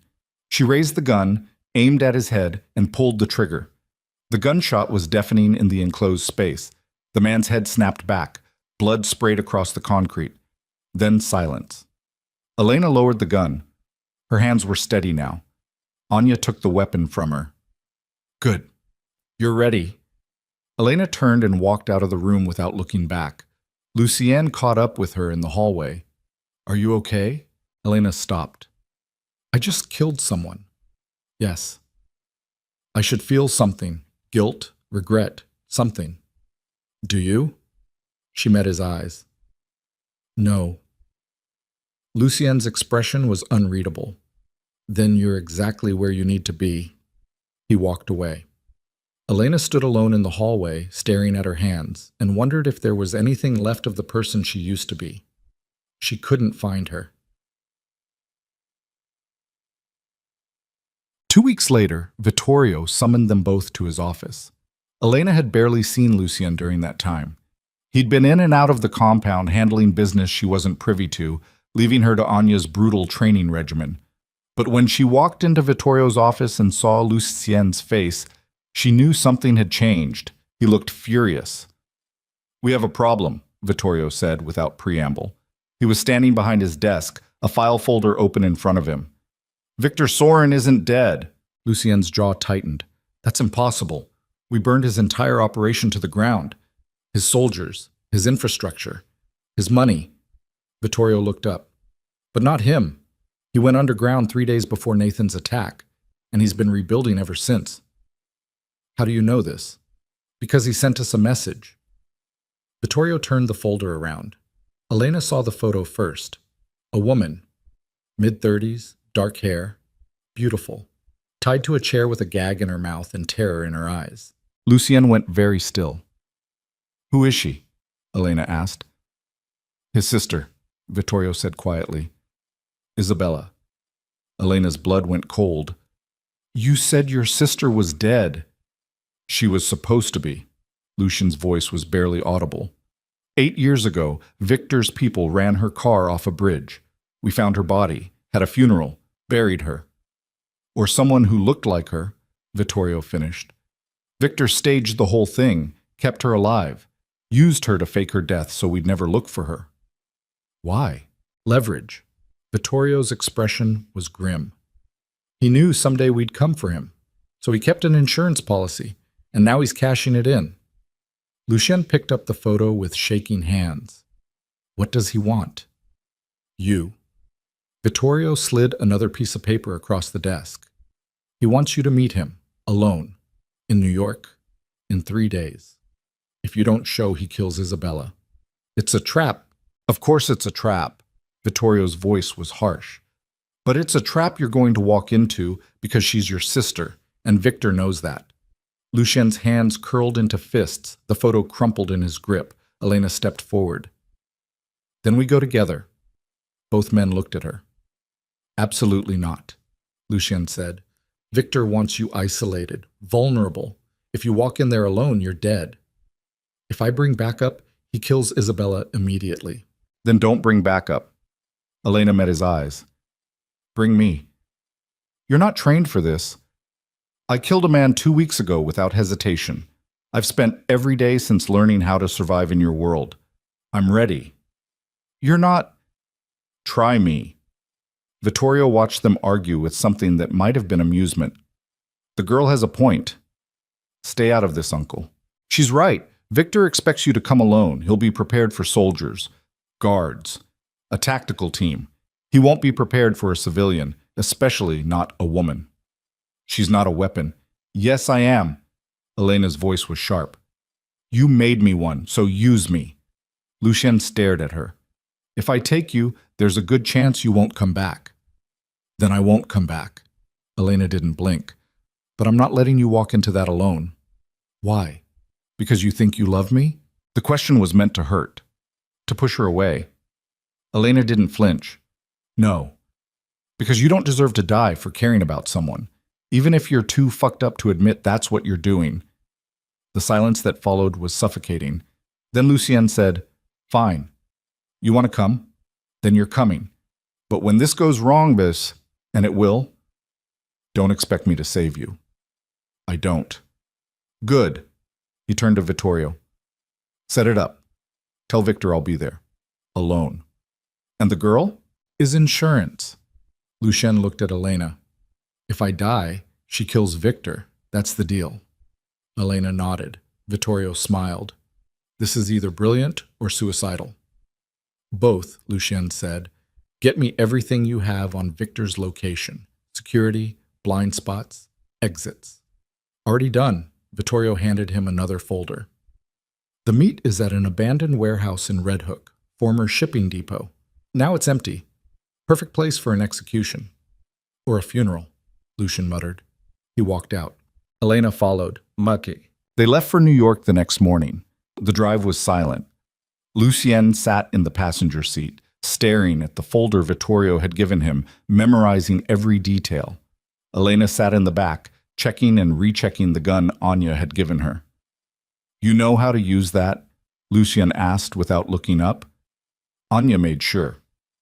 Good. Because if things go sideways, you might have to. I will. Without hesitation? Yes. He finally looked at her. You've changed. You wanted me to. I did. His expression was unreadable. I just didn't expect it to happen so completely. Elena met his eyes in the rearview mirror. Are you regretting it? Every day. But he didn't send her back. They arrived in New York just after midnight. Lucien had arranged for a safe house in Brooklyn, a nondescript apartment in a building full of immigrants who'd learned not to ask questions. They didn't sleep. Lucien spent the night going over the plan. The warehouse had 2 entrances, one main loading dock, one side door that had been welded shut years ago but could be breached with enough force. Victor would expect Lucien to come through the front, so that's exactly what he'd do. And me? Elena asked. You'll be on the roof of the building across the street. Anya's meeting us in 6 hours with a rifle. You'll have a clean line of sight into the warehouse through the skylights. I'm not a sniper. You don't need to be. You just need to pull the trigger if I give the signal. What's the signal? I'll be dead. Elena's chest tightened. That's not a plan. It's the only plan we have. Lucien looked at her. Victor wants me. He'll get me. But what he doesn't know is that the moment I walk into that building, he's already lost. How? Because I'm not going in there to negotiate. His voice was cold. I'm going in there to kill him. Isabella's presence changes nothing. She made her choice 8 years ago. She's been alive this whole time and never reached out, never tried to come home. That means she chose Victor over her family. You don't mean that? Yes, I do. His eyes were empty. And if saving her means walking away from Victor alive, then she dies too. Elena stared at him. You're going to kill your own sister? If I have to. Jesus Christ, Lucian. This is who I am. He stood. This is the world you chose to stay in. If you can't handle it, leave now. Elena didn't move. Lucian nodded. Good. Get some rest. We leave at dawn. He walked into the bedroom and closed the door. Elena sat alone in the dark apartment, her gun heavy in her hands, and wondered if she'd just agreed to help murder an innocent woman, or if innocence even existed in this world anymore.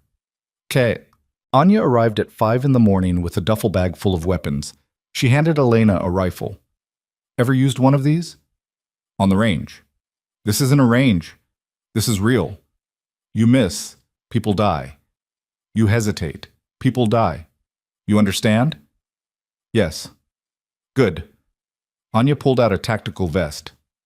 Put this on. It's reinforced. Won't stop a rifle round, but it'll slow down a handgun. Elena strapped on the vest. It was heavy, made it hard to breathe. Lucian emerged from the bedroom dressed in all black. No vest, no armor. Just a shoulder holster with 2 guns and a knife strapped to his thigh. You ready? Anya asked him. No. He looked at Elena. But I'm going anyway.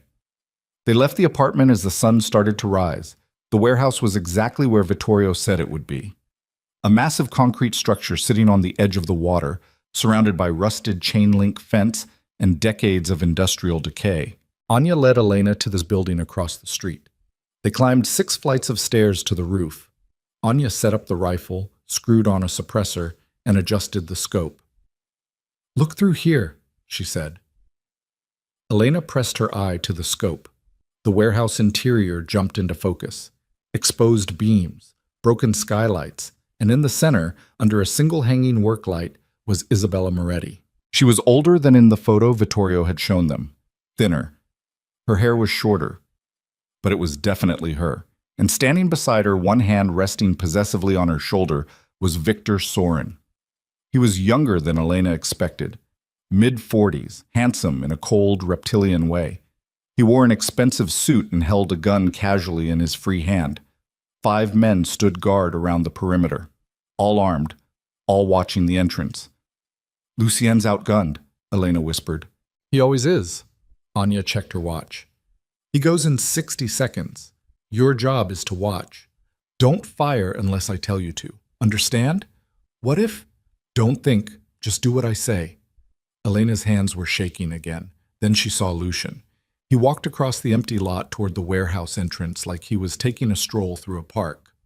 No hesitation, no fear, just cold, brutal purpose.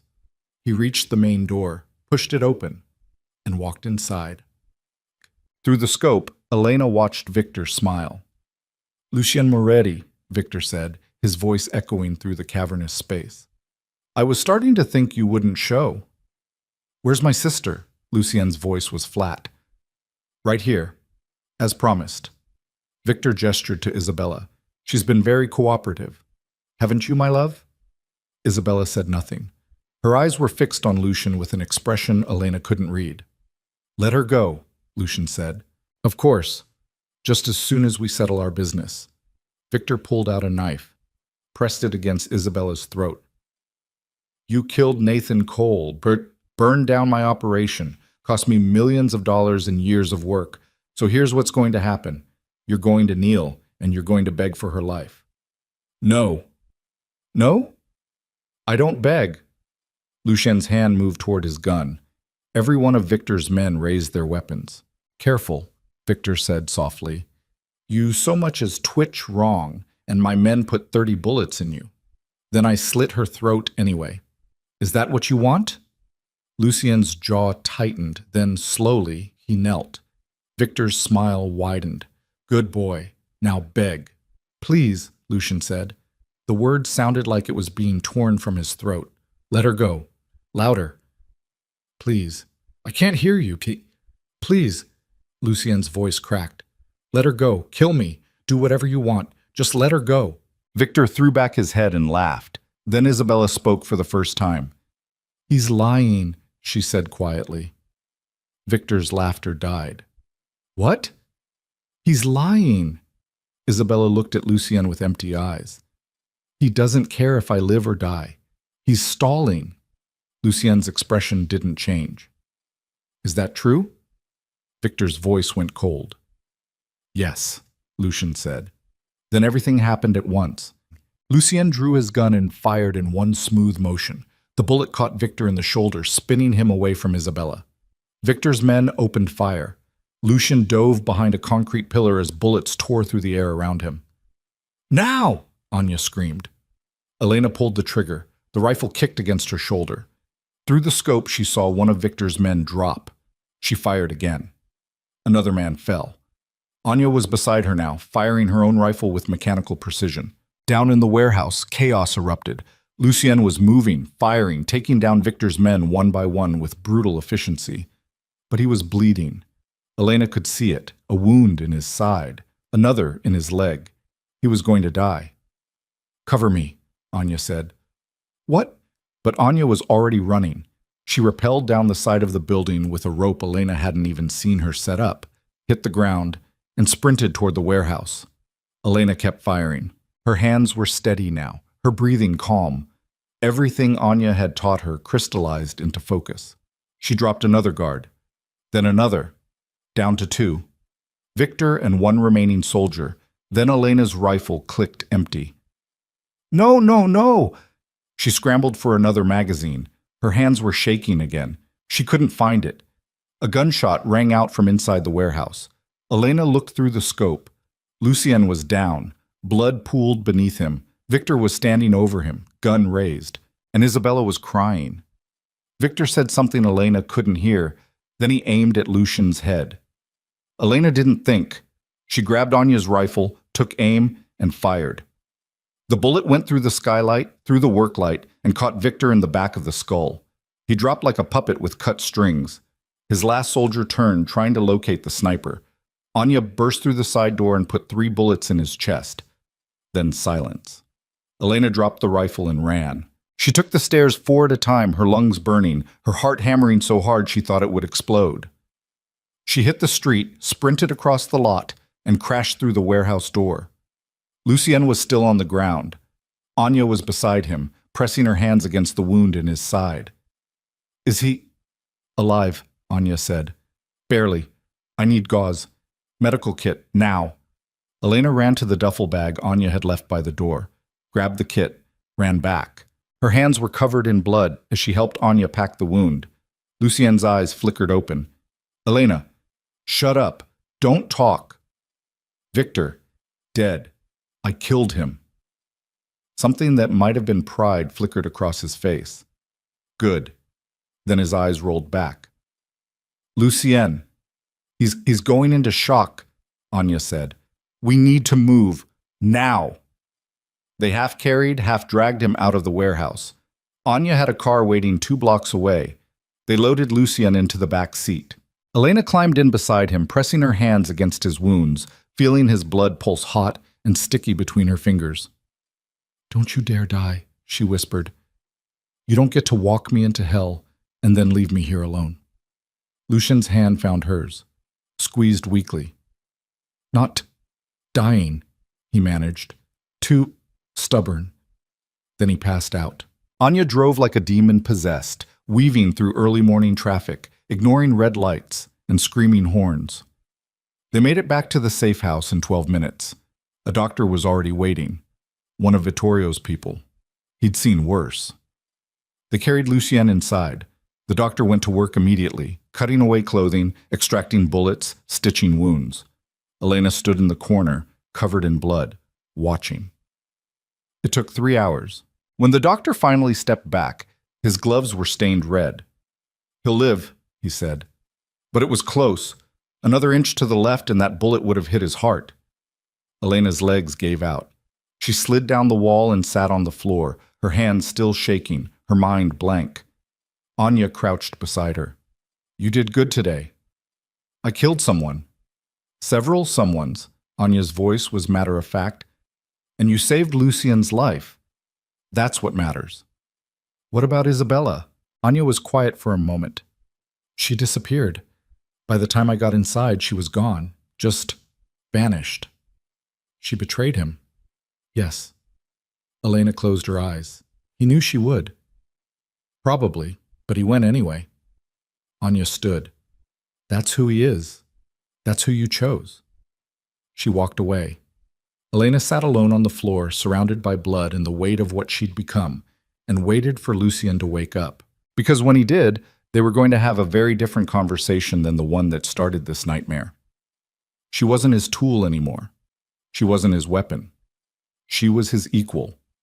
And if he couldn't accept that, then she'd walk away from everything, the money, the life, the man who'd turned her into a killer, and never look back. But deep down, beneath all the blood and violence and lies, Elena knew one truth. She wasn't going anywhere. Because somewhere between the diner and the warehouse, between the fear and the fury, she'd stopped running from who she'd become and started embracing it. Lucien woke up 48 hours later. Elena was sitting beside his bed when his eyes opened. She hadn't left the room except to use the bathroom, hadn't slept more than 20 minutes at a time. Every time she closed her eyes, she saw Victor's head exploding through the rifle scope, saw Lucien bleeding out on concrete, saw Isabella's empty expression as she told Victor the truth. He's lying. When Lucien's eyes finally focused on her face, he tried to sit up. Elena pressed him back down. Don't move. You'll tear the stitches. His voice came out rough. How long? 2 days. Victor? Dead. I told you, I killed him. Lucien's hand moved to his side, feeling the bandages. And Isabella? Gone. Anya said she disappeared before we could secure the warehouse. Something flickered across his face. Not surprise. Not grief. Just a cold, distant acknowledgement. She chose him years ago, he said quietly. I just didn't want to believe it. Lucien, don't. He closed his eyes. She was already dead to me. Has been since the accident that wasn't an accident. This just made it official. Elena wanted to argue, wanted to tell him that his sister might have been a victim too, that maybe she'd been forced to stay with Victor, that maybe there was an explanation. But the words died in her throat, because she'd seen Isabella's face, heard her voice, watched her betray her own brother without hesitation. Some people couldn't be saved. Some people didn't want to be. The doctor said you'll recover, Elena said instead. But it'll take time, weeks, maybe months. We don't have months. Why not? Lucien opened his eyes. Because Victor's death created a power vacuum. Every syndicate from here to Chicago is going to be fighting for control, and they'll come for us first. Let them come. Elena's voice was hard. I'm not running anymore. You should. Lucien turned his head to look at her fully. You've done enough. More than enough. Take your money. Take your mother. Disappear. Start over somewhere Victor's people will never find you. Is that what you want? It's what's smart. That's not what I asked. Lucien was quiet for a long moment. Then he said, No, it's not what I want. Elena leaned forward. Then stop trying to push me away. I made my choice. I'm staying. Why? Because you're right. I've changed. The person who walked into that diner 4 months ago is gone, and I can't go back to pretending I'm still her. She touched the pendant hanging around her neck. You turned me into something dangerous, something broken, and I hate you for it. But I hate the thought of leaving even more. Lucien's hand found hers. His grip was weak but steady. You're not broken, he said quietly. You're surviving. There's a difference. Is there? I don't know anymore. Elena squeezed his hand. Then we'll figure it out together. Vittorio arrived the next morning with news that made Elena's blood run cold. Isabella surfaced, he said without preamble. He stood at the foot of Lucien's bed, his arms crossed, his expression grim. She's claiming Victor held her hostage for 8 years, that she was a victim, that Lucien abandoned her. That's bullshit, Elena said. Of course it is. Vittorio's eyes were hard. But she's telling anyone who'll listen. And some of them are listening. Old families who never liked us. Rivals who see an opportunity. Lucien pushed himself up despite the pain. She's building an army. Smart girl. Vittorio's voice was bitter. She learned well from Victor. Use sentiment as a weapon. Make herself the victim. Rally support from people who want to see our family burn. How many? 3 syndicates so far. Small operations, but growing. She's promising them territory, resources, access to whatever Victor left behind. Vittorio paused. She's also put a bounty on your head. $2 million. Dead or alive. The room went silent. Elena felt ice spread through her veins. She's trying to kill her own brothers. She's trying to take what she thinks should be hers, Vittorio corrected. In her mind, Lucien abandoned her, let her die, didn't search for her, so now she wants revenge. Lucien's jaw tightened. Where is she? Manhattan. Penthousey apartment overlooking Central Park. Victor's old place. She's fortified it. Guards, security, the works. Then we go to her. You can barely walk. I don't care. Lucien swung his legs off the bed. His face went white with pain, but he didn't stop. She ends this, today. Elena stood.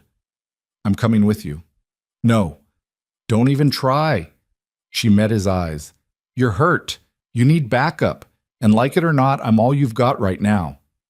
Vittorio watched them both with something that might have been approval. The girl's right. You need her. Question is, can you trust her to do what needs to be done? Lucien looked at Elena. She looked back. And in that moment, something passed between them. An understanding, a recognition. They were both past the point of no return. Yes, Lucien said. I can. Thoughts. They left for Manhattan that afternoon. Anya drove. Lucien sat in the passenger seat, his side wrapped in fresh bandages, a gun in his lap. Elena sat in the back, checking her own weapon, mentally preparing for what was coming.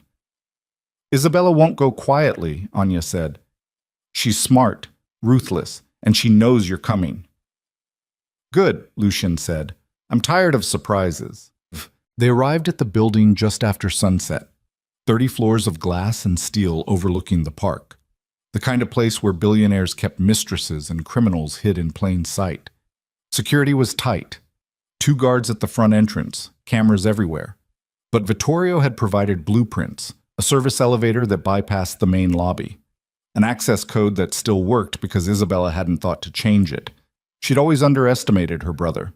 She'd do it one last time. They took the service elevator to the 29th floor, stepped out into a maintenance corridor. Anya led the way, her gun drawn, her movements precise. Lucien moved slower, pain evident in every step, but his eyes were sharp. They reached the door to Isabella's penthouse. Ready? Anya whispered. Lucien nodded. She kicked in the door.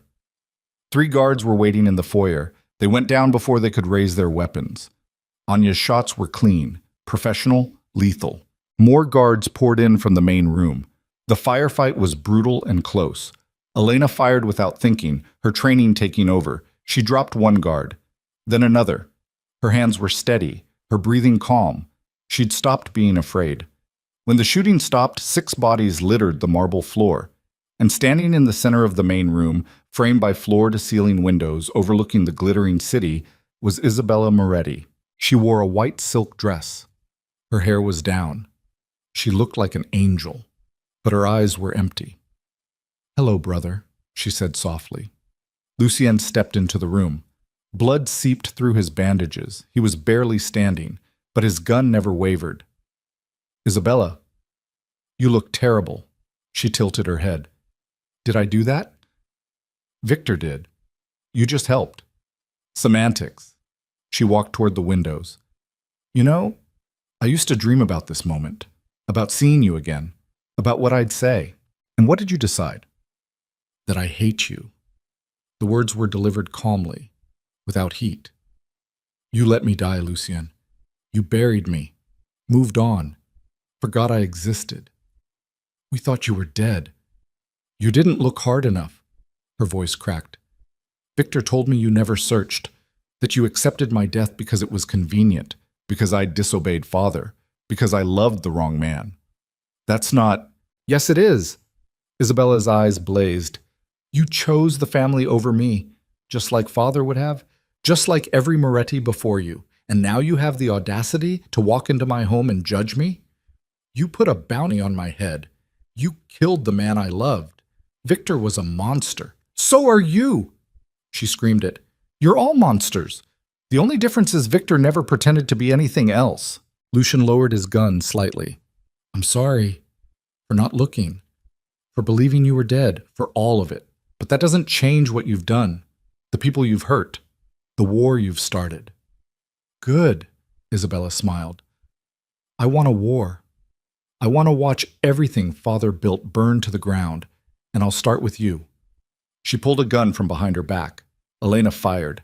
The bullet caught Isabella in the shoulder. She spun, dropping her weapon, clutching the wound. You bitch! Elena walked forward until she was standing beside Lucien. He gave you a chance. You should have taken it. Isabella looked between them. Blood dripped through her fingers. You think you've won? You think killing me ends this? No, Lucien said quietly, but it's a start. He raised his gun. Isabella's eyes went wide. Lucien, wait! I'm sorry, he said, and he meant it. Then he pulled the trigger. The gunshot echoed through the penthouse. Isabella fell backward, her body silhouetted against the windows, the city lights framing her like a painting. She was dead before she hit the ground. Lucien lowered his gun. His hand was shaking. Elena touched his arm. We need to go. He nodded. Anya was already at the door. NYPD will be here in minutes. Move. They ran. Down the service stairs, out through a loading dock, into the car Anya had left running. They were 10 blocks away when the sirens started. Elena looked back once. The building was already surrounded, red and blue lights flashing, chaos erupting, but they were gone. Ghosts disappearing into the night. They drove straight through to Boston, 14 hours without stopping. When they finally pulled up to Lucien's estate, dawn was breaking over the horizon. Lucien could barely walk by then. Elena and Anya half carried him inside. The same doctor was waiting. He shook his head when he saw the fresh blood. You're going to kill yourself. Not today, Lucien muttered. The doctor went to work. More stitches, more antibiotics, more warnings that went unheeded. When he finally left, Elena collapsed on the couch in Lucien's study. Her entire body ached. Her mind felt numb. Anya appeared with coffee. You did good tonight. I killed his sister. You saved his life, again. Anya set the cup down. There's a difference. Is there? You're still asking that question? Anya's expression softened slightly. Let me make it simple. In this world, you're either predator or prey. You chose predator. Live with it. She walked out. Elena sat alone, drinking coffee that tasted like ash, watching the sun rise over a city that would never know what had happened in Manhattan last night. 2 hours later, Lucien emerged from his bedroom. He was cleaned up, fresh clothes, fresh bandages, but exhaustion lined every inch of his face. He sat down across from her. For a long time, neither of them spoke. Then Lucien said, You shot her. Yes. You didn't hesitate. No. Why? Elena met his eyes. Because she was going to kill you, and I wasn't going to let that happen. Even though she was my sister? She stopped being your sister the moment she chose Victor. Elena's voice was steady. You taught me that. People make choices, and choices have consequences. Lucien leaned back. I've destroyed you. No. Elena shook her head. You showed me who I really am. There's a difference. Is there? She almost smiled. Everyone keeps asking that question, because none of us know the answer anymore. Silence fell again. Then Lucien said, Your mother's treatment is finished. The doctors say she's in remission. Full recovery expected. Elena's breath caught. How long have you known? 3 days. I didn't want to tell you until this was over. Why? Because I didn't want you distracted. He looked away. And because I knew once you knew, you'd leave. And now? Now I'm telling you anyway. Because you deserve to know. And because... He trailed off. Because what? Lucian finally looked at her, really looked at her. Because I can't ask you to stay. Not after everything I've put you through, everything I've turned you into. You have your money.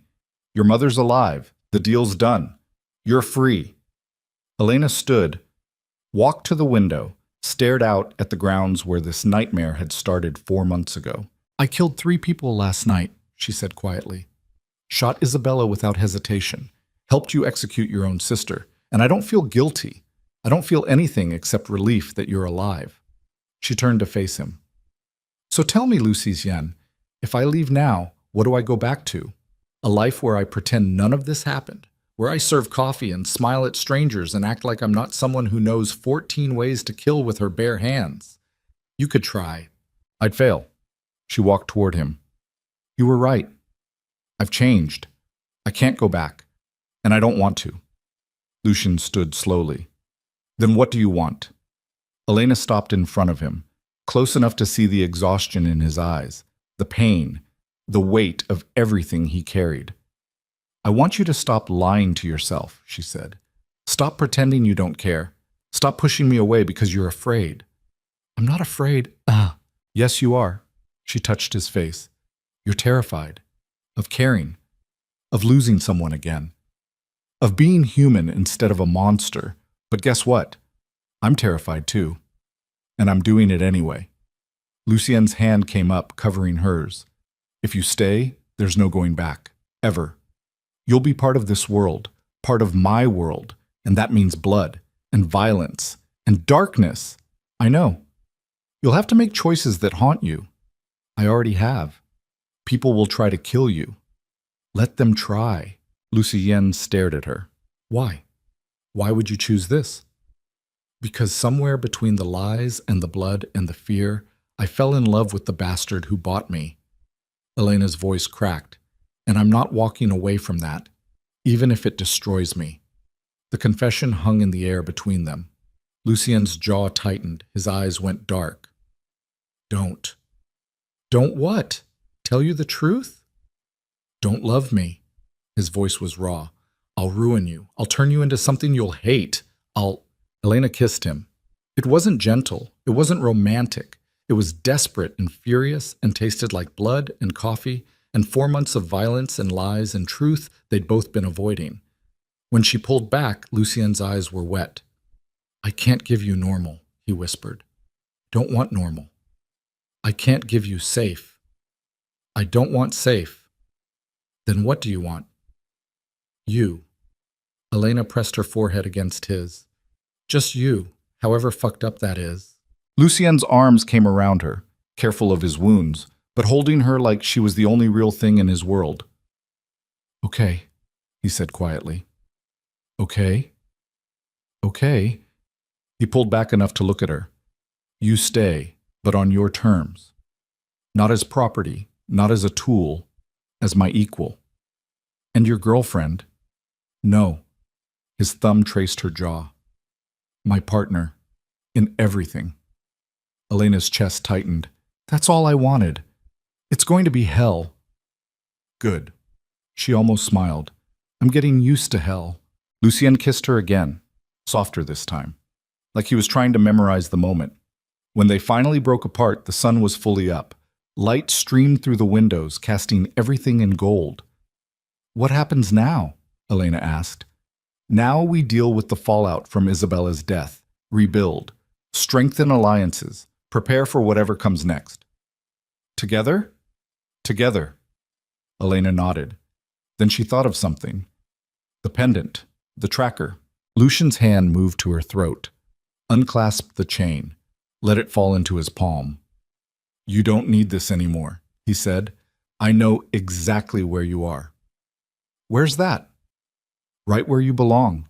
He dropped the pendant on his desk, and for the first time since Elena had walked into that diner and met a stranger who'd changed her life forever, she felt free. Not because the tracker was gone, but because she'd finally stopped running from who she'd become. 3 months later, Elena stood in her mother's hospital room, watching her pack up the last of her belongings. Margaret Vale looked nothing like the dying woman Elena had left behind. Her hair had grown back, color had returned to her cheeks. She moved without pain. The treatment had worked. She was going home. "You look different," Margaret said, studying her daughter. "Do I?" "Harder, older." Margaret folded a sweater carefully. "What happened to you, Elena?" Elena thought about everything.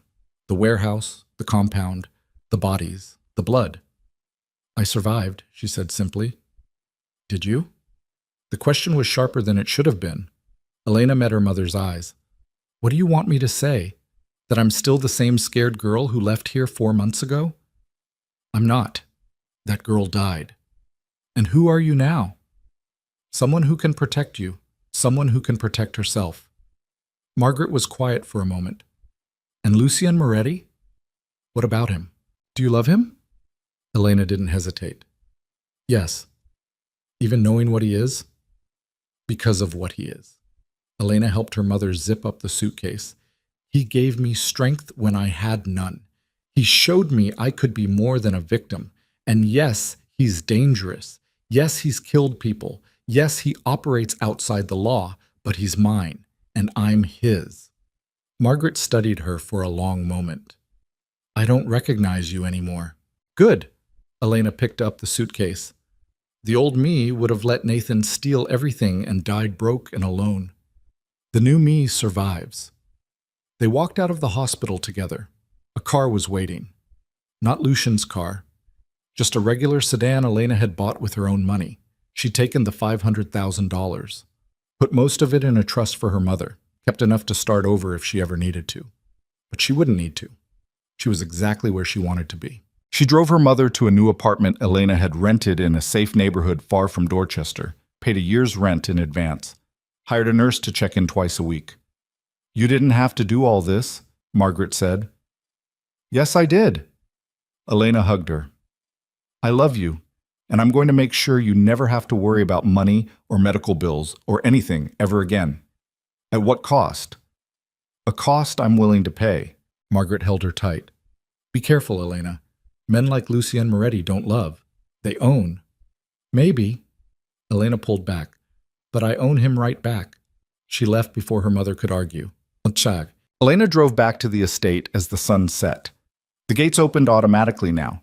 She had her own access codes, her own room, her own space in Lucian's world. She found him in his study, working on his laptop, a glass of whiskey on the desk beside him.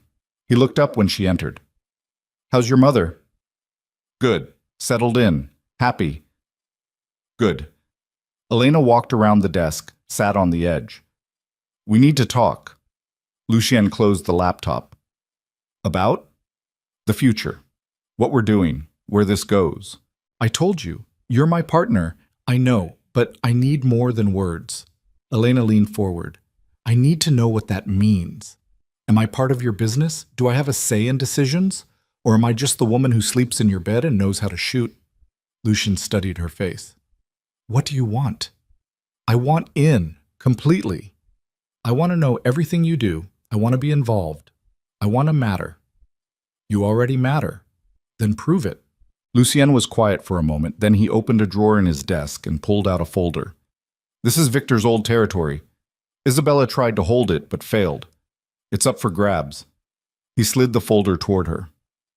"I was going to send Anya to handle it, but if you want in, it's yours." Elena opened the folder. Property deeds, financial records, names and photos of key players. "What would I do with it?" "Whatever you want. Rebuild, sell, burn it down. It's your operation, your call." Elena looked up at him. "You're serious?" "Completely." Lucien stood, walked around the desk until he was standing in front of her. "You want it to matter. This is how you matter. You prove you can run your own territory, make your own decisions, and then we're not just partners in words. We're partners in reality. And if I fail, then you fail. And you learn. And you try again." His hand cupped her face. "I'm not going to protect you from consequences, Elena. That's not how this works. You want equality? Earn it." Elena smiled. "You really are a bastard." "Yes. He kissed her forehead. But I'm your bastard. She pulled him down into a real kiss. Deep, hungry, full of promise. When they broke apart, Elena grabbed the folder. I'll take it, she said, and I'll make it work. I know you will. She walked toward the door, stopped, looked back. Lucien? Yes? Thank you. For everything. For saving my mother. For breaking me. For putting me back together into something stronger. You did that yourself. No. Elena smiled. We did it together. Then she walked out, the folder tucked under her arm, ready to build an empire of her own. 6 months later, Elena Vale sat in a penthouse office overlooking Boston Harbor, reviewing quarterly reports from businesses she now controlled. Victor's old territory had been transformed. She'd cleaned house, fired the corrupt, promoted the competent, and slowly, methodically, built something that was hers. People called her Lucien's woman. She let them. Because they'd learn the truth eventually. She wasn't Lucien's anything. She was a force in her own right. Her phone buzzed. A text from Lucien. Dinner tonight, 8 o'clock. Don't be late. She smiled. I'll think about it. Elena. Fine. But you're buying. Always am. She set the phone down and looked out at the city. Somewhere out there, her mother was living comfortably, safe, healthy, unaware of how her daughter spent her days.